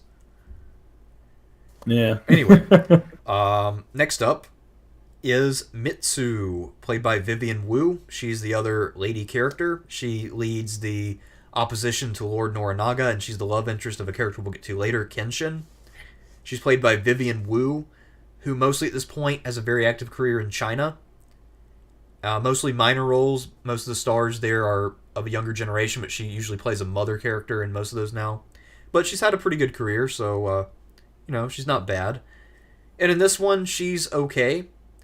But again, it's funny because she's from China, and in her biography it says that her mother was a famous actress and her father was a professor, and then she got lucky and got discovered at the age of 15. Now, call me skeptical. I don't think there was a lot of luck involved, but maybe that's just me being cynical. Anyway, the character of Mitsu is not bad. I mean, she's a little flat and boring at times, and she comes off as a little too pure.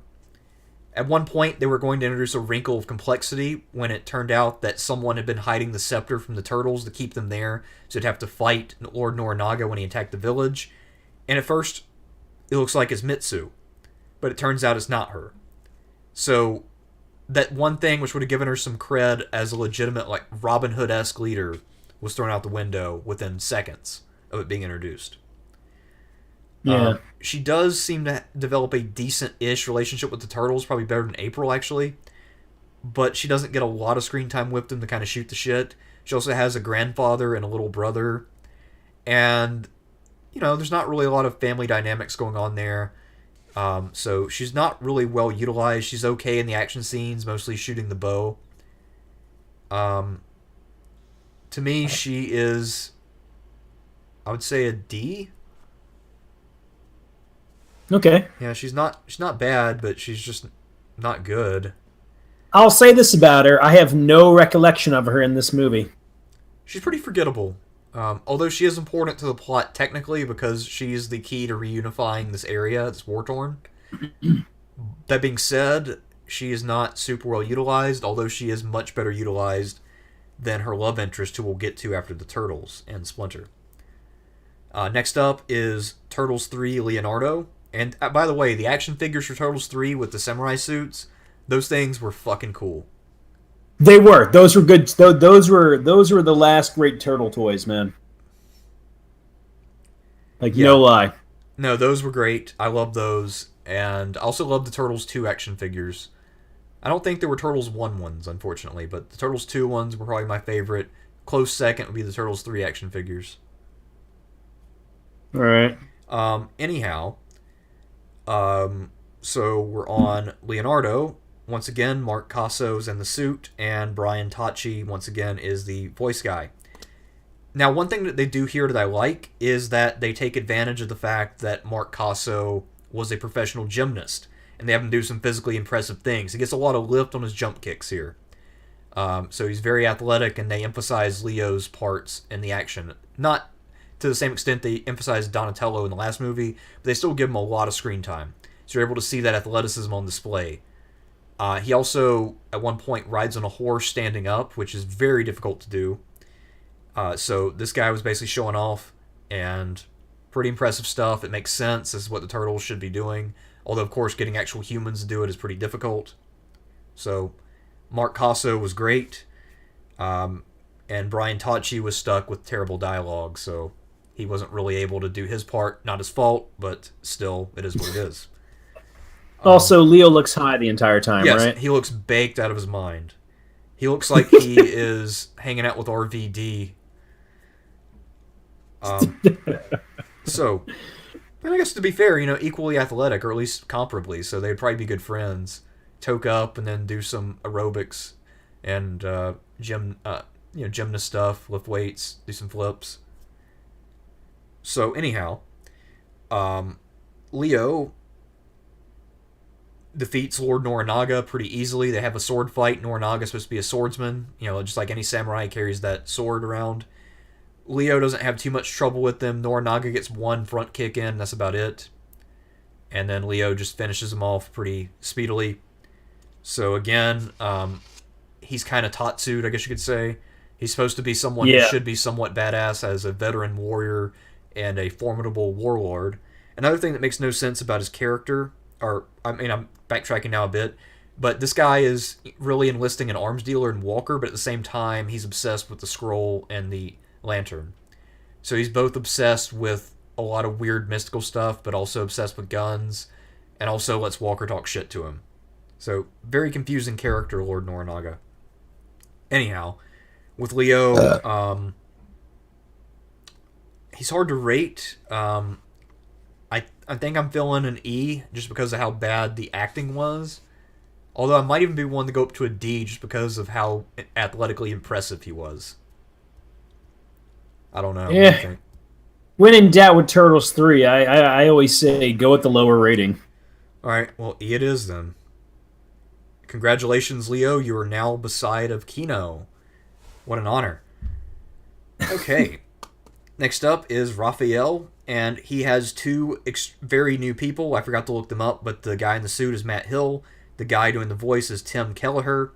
I noticed that Raph and Mikey are both noticeably less athletic in this movie than in the past. With Mike, I assume it's because the actor is over 40 now and aging a bit.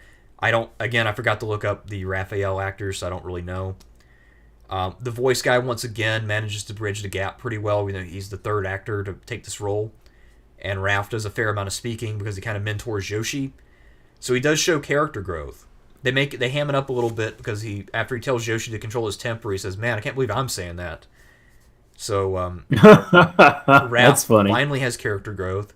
And he also, despite being kind of a pessimistic guy who's only real emotion is usually anger or frustration. He does express appreciation of nature, and the guys kind of mock him a little bit.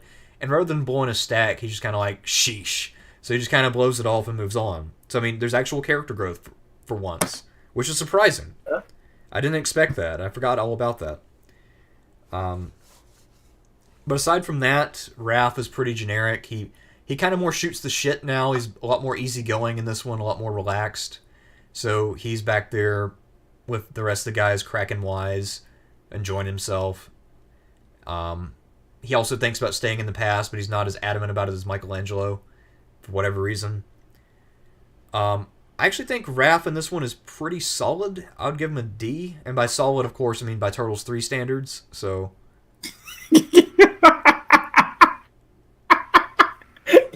yeah, man, shooting low.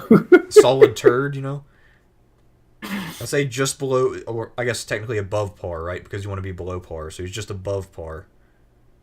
Use a golf term that I don't really understand because I've never played golf. Yeah, me neither.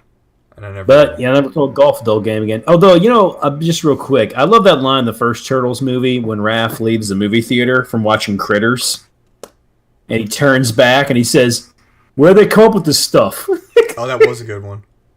Yeah.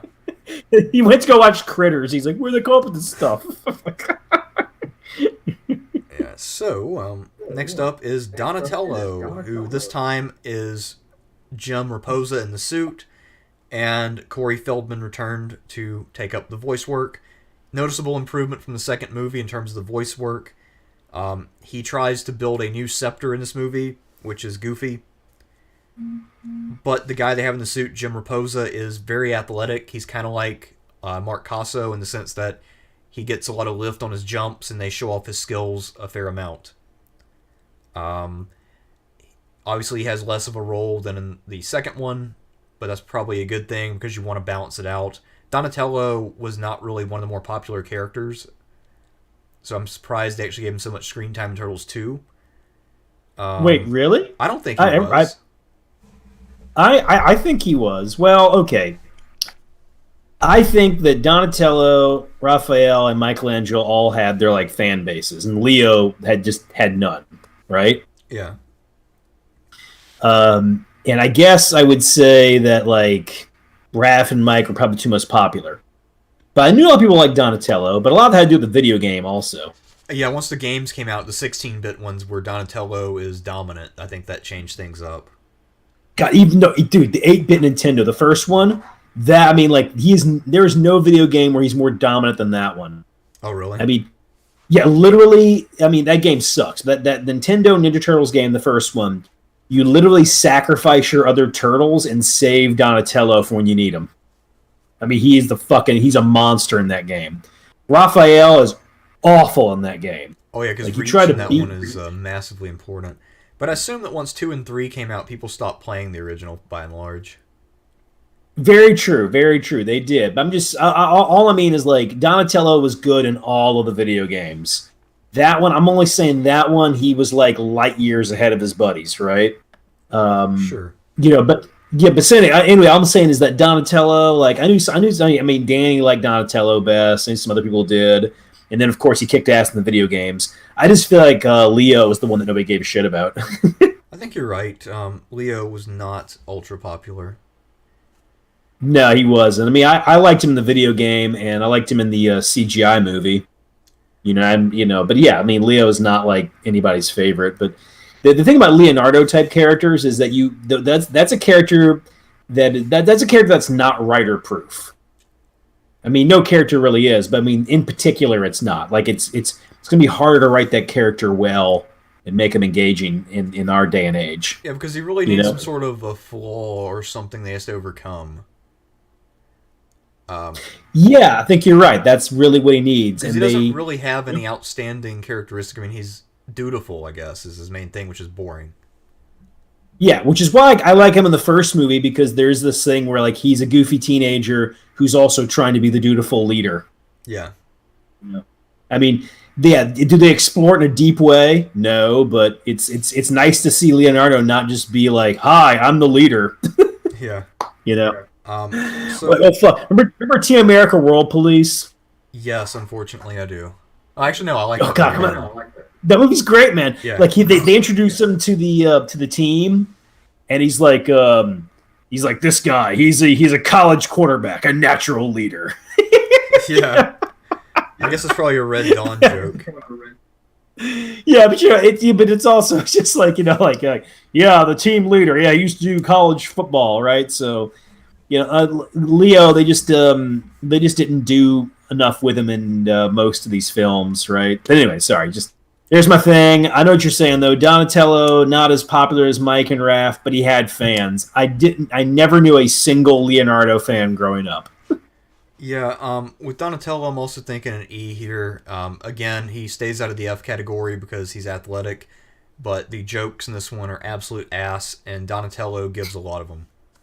So, I wonder how Corey Feldman felt doing ass jokes. I don't know. I mean, I guess he was just trying to rebuild his reputation as being a guy who's reliable who will show up and do what he's told after being in rehab. And he probably got paid pretty well to do it, so. Yeah, well, after this, he was in the Bordello of Blood movie. I don't remember that. It's a Tales from the Crypt. Demon Knight. You ever saw Demon Knight? No, I don't think so. Dude, check it out, man. Demon Knight is like a great, like, schlocky genre picture. You know, those kind of genre pictures where, they don't have too high of a budget, and some of the actors like really get into their roles, even though it's not some great or deep movie, but it's fun. It's just well done, right? And then they followed up Bordello of Blood, which sucks. But Corey Feldman's in that one, and he had to work with Dennis Miller. And he said, in my entire career, mind you, this is a guy who says like there's child molesters all over Hollywood. He said there's no bigger asshole than Dennis Miller. Wow. That's incredible, man. But anyway, we're getting on to the star of the movie, huh? Michelangelo, dude. This time, actually, I was wrong earlier. I said that the suit and voice were done by the same guy all throughout. The voice did remain the same, Robbie Rist, but the suit was now done by David Frazier. So I guess that explains the big drop-off in athletic ability. So his best moment in this is he runs into a burning building and saves Yoshi, but then, for whatever reason, Raph is the one who bonds with him. Which I felt was a little weird, but I guess it gives them different things to do, different sort of mentor roles, because Mikey tends to be a little relaxed and doesn't show the same heroism sometimes. I guess it gives him some heroic cred. So I guess there's some logic to it, but I feel like maybe they just kind of threw this together at the last minute. Actually, I noticed what happened, and they just kind of randomly assigned turtles to stuff. I mean, the only thing that seems deliberate is the decision to have Raph mentor somebody on temper problems. So anyway, Michelangelo no sells when he meets up with April. Like I said, that was really awkward. I'm not sure who was at fault there. Maybe there was some beef between them on set or something, because that looked horrible, and I've never seen a movie do that, where you just walk by somebody you haven't seen for a long time in the movie and you just no sell, don't really acknowledge them, and move on to the next people. So real snub. His lines are mostly cheesy. He who dings the shell must pay. Yeah, there's that. He does the hula dance with the thing that April gets him that's supposed to be a lampshade. He also gets by far the shittiest gift, by the way. April gets him a lampshade, and then she gets Leonardo some very thick, hardbound books of some kind about swordsmanship. She gets Donatello an old school radio that he can mess with, and then she got Raph a hat because he likes to go out in disguise. So anyway, cool. But of course he was the most happy about his gift. I mean, he was thrilled with it. So maybe April actually knew what she was doing, right? Yeah, Michelangelo, other than saving Yoshi from the fire, didn't really do much. He was mostly waiting to be rescued. He wasn't really in much danger. He wasn't bound or anything. So when the guys attacking the village, the mercenaries discover him, he's just free. So they open the door, and now he's available to get out. Although this house was really poorly built and falling apart, it's like a thatch hut. So he could have just punched his way out of it. This guy's a martial artist. He can break boards, and these boards are not very strong. But anyway, so he doesn't do that. He has the great scene with Walker. That was probably that and the fire were his best moments. So if anything, Michelangelo in a way is almost a badass here. which is weird. Because he has the two most interesting scenes in terms of action. And let's see, what else does he do? That's about it. And then also some really shitty jokes. Yep, sounds like Turtles 3 to me, man. What would you give him? I think I'll go with a D just because I like that scene with Walker. Okay. And him saving a kid from a fire. I guess it shows that there's a little more to Michelangelo's character. He can be serious when he has to be. None of the other turtles were around when this happened. If he had done it when Leonardo or whoever was there, I would call him bullshit. But because Leo or nobody and Raph weren't there, I believe it, I guess. All right. Next up is Leonardo. Once again, Mark Casso and Brian Toshi team up. No, wait, that's not Leonardo. That's Splinter. Sorry. Splinter. This time, he is played by James Murray, who I forgot that Elmo left the show or the movie. So anyway, also, I remember Splinter looks horrible in this one. Yes, the puppet looks like absolute trash, and apparently they were never able to expose him from the waist down. He's just a puppet above a window. He never comes out. So anyway, the puppetry here is ass, and James Murray is definitely a step down. He doesn't have very many lines except to say a couple things in Japanese, and he mostly just sits there and shakes his head and worries. He does very, very little in this movie. Basically useless. He's basically your grandma who's sitting up late at night waiting for you to come home. Great. Yeah, so it's a poor use of Splinter. And I don't know who James Murray is. I actually tried to figure this out right before the show started. He's not the James Murray from Impractical Jokers. That's what some of you are thinking. It's a different James Murray, but I don't know who it is. I was not able to Yes, find all it. 12 of you. Yeah. All 12 of you are thinking. Yeah, all 12 of you who are all definitely Impractical Jokers fanatics. I like that show, though. Anyway, so Splinter in this one is pretty bad. I'm actually thinking he's an F, just because of the puppetry more than anything else, and he doesn't do anything. F, yeah. I remember it being pretty awful. I remember he was kind of like, when I was watching, I was like, oh, great, I'm in for it. And now we get to some characters who have such little followings that the only thing that you can find of them in terms of images are from collectors who have the action figures. I had to spend a lot of time finding these images. So for Kenshin and Niles, well, not Niles as much, but Kenshin, Yoshi, the grandfather, and the jailer, I had to look far and wide to find any images of these people at all. So first up is Kenshin. Kenshin, aside from April O'Neil, might be the worst thing in this movie. He's played by Aiden Hanzai. He was the son of immigrants in the Seattle area. And I know all this from his biography on IMDb. He mostly talks about his proud heritage of sort of being descended from philosophers and warriors and Nobunaga. And he claims that he was really inspired and he knew he had to have this role.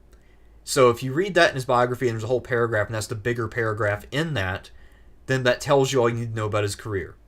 Because this was the peak. And all he does is play the son of Lord Norinaga. He's much more aggressive than his father. He wants to marry Mitsu, create peace, and unify the land, or at least this little chunk of the land. So he's got a little more wisdom than his father, but he's kind of Raph-esque in the sense that he rushes the timeline and he's discontent. He also hates his father's honor guard, even when they're not being hostile to him and they try to respect him when they meet up in the future. So he's just kind of an unlikable dick. And he also comes across as pretentious on his IMDb page, which further prejudiced me against him. So, yeah, I'm not really impressed by this guy.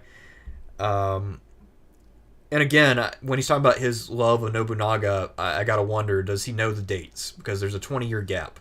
And if he thought he was playing Nobunaga, he's playing a young Nobunaga 20 years after a middle-aged Nobunaga got assassinated. So, kind of doesn't add up, but whatever. Anyhow, so he also brags about having worked closely in different scenes on TV shows with Hugh Laurie and William Shatner. It's very rare I read an IMDb page that gives me a very negative impression of someone. I usually don't think much of them one way or the other, but this one definitely was a big turnoff. I'm not sure why. Funny. Anyway, his career is not very great, and like I said, he's got no following among the Turtles fandom. The only thing I could find to represent him is an action figure. I don't even know if I had this one. I don't even know if I wanted this one. I definitely had the Walker one though. Um, but yeah, he's pretty forgettable, pretty useless. He's just kind of whiny and unlikable. So in that scene where Casey's having comedy with the bodyguards, he's just sulking and being kind of a dick. So I'm giving him an F. Yeah, he sounds pretty. He sounds pretty ass. Yeah, pretty terrible. And this is a combination of the role itself. Actually, I think, and this might be more the actor than the role, because the role is a guy who is in the future, but unlike a lot of the other guys, he's an educated, rational man who's able to kind of figure things out more than his contemporaries. So he Yeah. speaks English also, so he's not completely out of his depth, at least not compared to the other guys. And he adapts quickly to there being mutants. So, he should be a formidable character. He should be what his father isn't, but all he does is just whine and complain and cause problems. Okay, so Sounds charming. yeah, he's the worst. I know I already said April's the worst thing, and she is, but Kenshin is the second worst thing about the movie. Oh no, Lord Noranaga is pretty fucking terrible too, though. And then Splinter's not that terrible. He's just useless. Yeah, that would be the hierarchy: April, Kenshin, Noranaga, Splinter. Now we reach the character of Niles, played by John Aylward. He is a guy who mostly plays doctors, priests, and cops. If you look at his IMDb, he's kind of an older, heavyset guy with a British accent. He does a Cockney accent in this one, and he plays sort of a blue-collar first mate type character in this really well, actually. So I was surprised this is the only time he's ever done anything remotely like that. So this guy is clearly a good actor. And he plays sort of a resentful number two man who's just kind of an errand boy who's there because he's reliable. So Walker treats him with contempt and calls him an idiot all the time. And he's sort of the like Bulk and Skull type character from Power Rangers. And in some ways he's kind of the closest thing we ever get to Bebop or Rocksteady. Okay. So he's kind of a blundering guy who's loyal and somewhat effective-ish. He can rally the men a little bit, but he's, of course, terrified of the turtles. He believes in Japanese legends. I actually kind of like him. I mean, I don't think he's great, but he's competent-ish in this role. And I think the actor does a lot with the terrible role, so I actually think this is a C. Okay, sure thing, man. We'll put him right there with David Warner. Yeah. So what's next? All right. Next up is Yoshi, played by Travis A. Moon. So he's a child actor that comes with a lot of problems that always emerge with child actors, at least usually do. So would you like to take a stab at how many other movies he's been in since Turtles 3? None. You're right. Did you know that, or did you just guess? Just guessed. That happens sometimes. The girl who played Newt in Aliens. That's her only movie. Oh, so not only is this his only acting gig, this is his only gig in the entire film industry. Period. No producer credits, no makeup, anything. So this guy, that's all he's ever done. Yeah, you mean like same thing with Newt in Aliens? Yeah. Like she just became a school teacher. Although I do have to say, I don't think this guy was actually as terrible as most child actors. So the acting was dreadful in terms of the line delivery, very flat, monotone, and a little bit whiny at times. Or actually, in some ways, maybe not even whiny enough, because there's not a lot of tone variation. At the same time, though, his facial expressions are pretty good. So normally child actors just have a blank stare or they're too giddy or whatever. His facial expressions are spot on.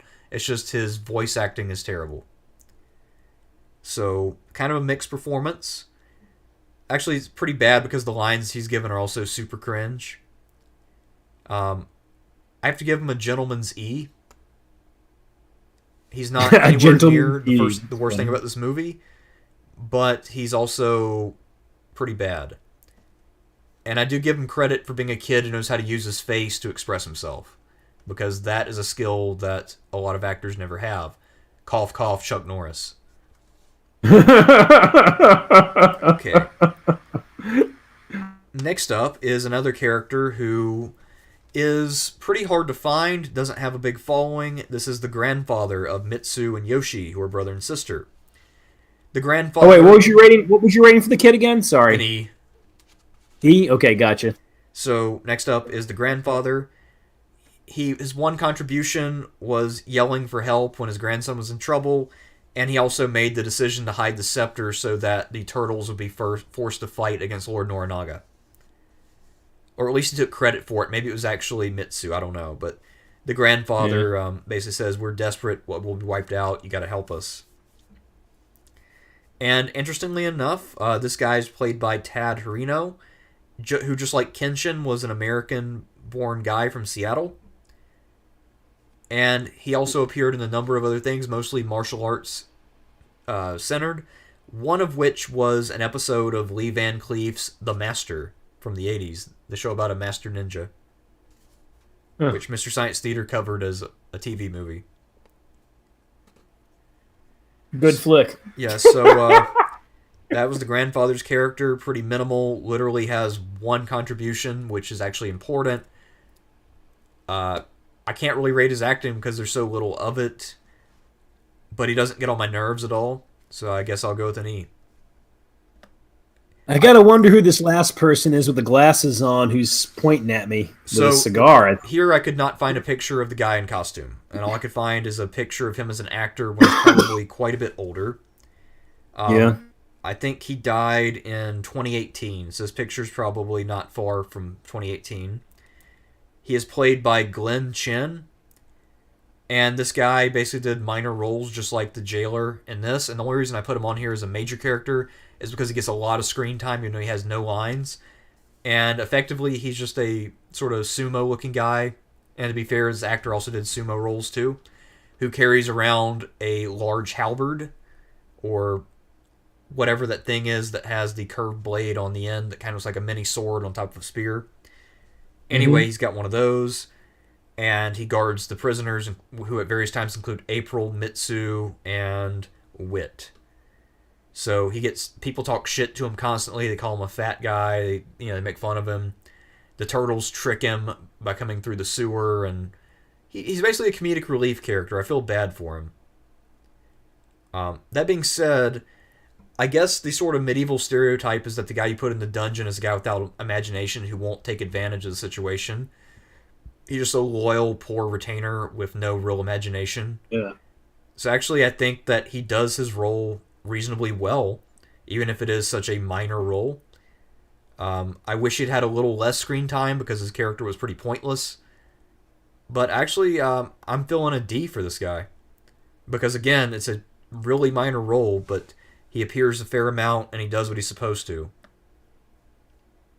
Well, there we have it. We have ranked the actors in the live-action Turtles trilogy.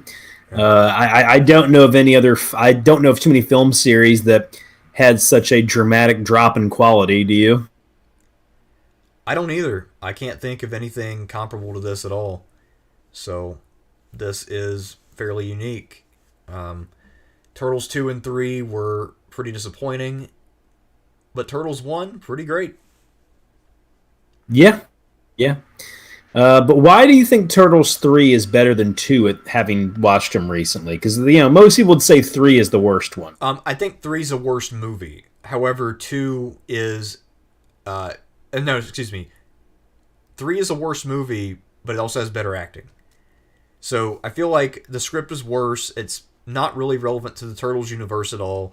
They don't do any kind of journey of discovery or linking up with some ancestral teacher or anything like that, so it doesn't really have anything to do with their universe. If they're going to travel in time, they might as well do something that links in with something that we've seen before somewhere else. I mean, maybe I'm wrong, maybe there's something in the comics about this, I don't know. But I don't see any link between this and other Turtles lore. So that's why I think the movie's worse in many ways. The jokes are definitely worse. I mean, at least a couple of the Turtles 2 lines are funny. The ones here pretty much all suck. The only good scene is when there's the confrontation between Walker and Michelangelo. To me, this feels like they were making a movie about Japan, and then it fell through, so they sort of slapped on the Turtles brand to it, put a hastily conceived plot at the beginning to get them there, and then just use the sets they already had assembled. That's kind of how I felt too. It felt like a tale of two movies. Like I had this. I mean, mind you, this is some shit from way back, but I remember feeling like I was watching two different movies that got jammed together and they never really worked. I agree. You know, this is that was kind of just general. That was just kind of the general feeling I got from that. You know. Yeah, this one was a mess. Yeah, so... Man, the wind's really kicking up outside. Oh, really? Sorry. It's alright. Well... Yeah, like my doors are creaking and the tree branches are swaying pretty hard, but the temperature seems to be dropping rapidly right now, which is fun for me. I like the cold. But anyway, anything else you want to talk about before we close things up tonight? No, I can't think of anything. We don't have any super chat winner. They're both tied at $5. Also, Michael said to give it to Diogenes, so you can see the race. So Diogenes wins. Oh, he does. All right. Well, I'll give him 2 books then. All right. All right. Pretty good deal. Basically a $5 book. Not bad. Yeah. No, not a bad deal at all, man. But I did want to ask you a few just random political things because they came up in conversation beforehand. I was talking with some other people on the channel. Keep it relatively brief because I need to use the bathroom within the next 20 minutes or so. Well, dude, why don't you just go use the bathroom real quick, and then I'll ask you. Usage. Oh, I see what you mean, man. Yeah. Well, you know what? We're just gonna let you go then. All right, not really a big deal. Yeah. I can ask you again. I can ask your opinion again another time because it meant it to be a little more freewheeling, you know. But anyway, thank you. It's been a lot of fun. I'm glad all 9 of you are still with us right now. Yeah. All right. 10 according to one metric I have, so either 9 or 10. Oh wow. But yeah, I don't know if this was niche, but we had to get it done to make up to the people who donated money. It was about a month ago now. Yeah. I'm fucking sorry it didn't work out the way it was supposed to. I'm actually surprised we've been able to last this long because we went to Chipotle earlier, and I have to be very careful when I go there because I'm allergic to the Chipotle pepper, and I wasn't thinking, and I ordered hot sauce. So I've been waiting for problems to emerge. And I see what you mean, man. Lucky so far. Nothing's happened so far, even though I ate hours ago. Normally, I would have been to the toilet 5 times by now. So I got lucky. This is the first time that the turtles have done us well. We salute you, Michelangelo, Donatello, Raphael, and Leonardo. All right. Yeah. Also, one quick Turtles news thing. I've heard that they're making 3 new movies. One will be live action, one will be a cartoon, and the other one will be something else. What's the something else going to be? A porno? I'm not sure. I forget what it was, but apparently there are 3 different Turtles projects that are in pre-production. And I have no idea if all 3 of them will go through. Or maybe one of them's supposed to be more mature and one's more of a kiddie one. I don't know. Maybe one of them's a TV show, one is a cartoon movie. I'm not sure exactly, but they're all being made by different people. Also, one fun Scott fact Hall was really good, especially when he was Razor Ramon. One fun fact: the Turtles one song at the credits, TURTLE Power. Yeah, that was a #1 hit in Britain. Really? Yeah, it was a really popular. I mean, when I say really popular, I don't mean in the sense of a Beatles song popular, but yeah, it was the #1 hit single in Britain for a week. So it's a hit song, all right? Well, I remember when I was a kid, I went to a pawn shop with my grandpa, and he got me the albums for Turtles 1 and 2. And I remember I really liked that one song. Was it This Is What We Do? I think it's by Yahoo. Oh, yeah, the MC Hammer. This is what we do. Do. Yeah, the one they play at the Foot Clan hangout, yeah. I actually like that. Oh, no, that song's fucking... That whole scene is great, man. I fucking love that scene. It works, and also they show him the music smoking cigarettes. He's like, "What's up?" Oh, the music in Turtles 1, if you listen to it as own, is not very good, but it fits the scenes perfectly. Well, it's very incidental music. Yeah, I You agree. know, I mean, it fits the time, it fits the mood, it fits the environment. I mean, very well chosen. yeah, like on its own, if you're just listening to it, be like, oh well, that sounds all right, but like it fits the moment. So very much incidental music. Um, fuck, I that stuff where they're in the place and like they got like the one kid who's like a punk rocker and he's like playing his guitar and they're on the arcade games and kids are smoking cigars and they're roller skating and they're playing poker while smoking and the one kid's like, Rita Wheat Boys, Full House, man, that part's great. Yeah, that was great. Also, it's pretty unusual for teenagers to play poker, right? I've never seen that before in real life. I fucking love that part, man. Yeah. But yeah, man, no, Partners in Crime did the song Turtle Power, and it was the number one hit fucking single in Britain. Yeah. All right. And then, of course, Ninja Rap was one of the 2 songs by Vanilla Ice. That and Ice Ice Baby. That was pretty much his career in a nutshell. Yeah. Actually, funny. I'm reading on the chart thing right now, and the U.S. it only hit number 13. So not the biggest hit in the world, but yeah, it did really well in Britain, Europe, and Ireland. There we go. It was known as the Teenage Mutant Hero Turtles. Yes. Have you ever watched that video where they show the opening of the cartoon in different languages from different countries? No. Yeah, it actually sounds good in almost every language, which is weird. Actually, the Arabic and Russian ones sound really cool. Even though I don't understand a word of what's being spoken, it sounds great. I'm gonna look that up a little bit too. It's pretty cool. I'm gonna look that up after this. So, do you want to do the Civil War generals next week with the memory? So, are we going to do Lost Cause, Just Cause, or both? We should do them as 2 separate lists because there's a lot of guys to cover.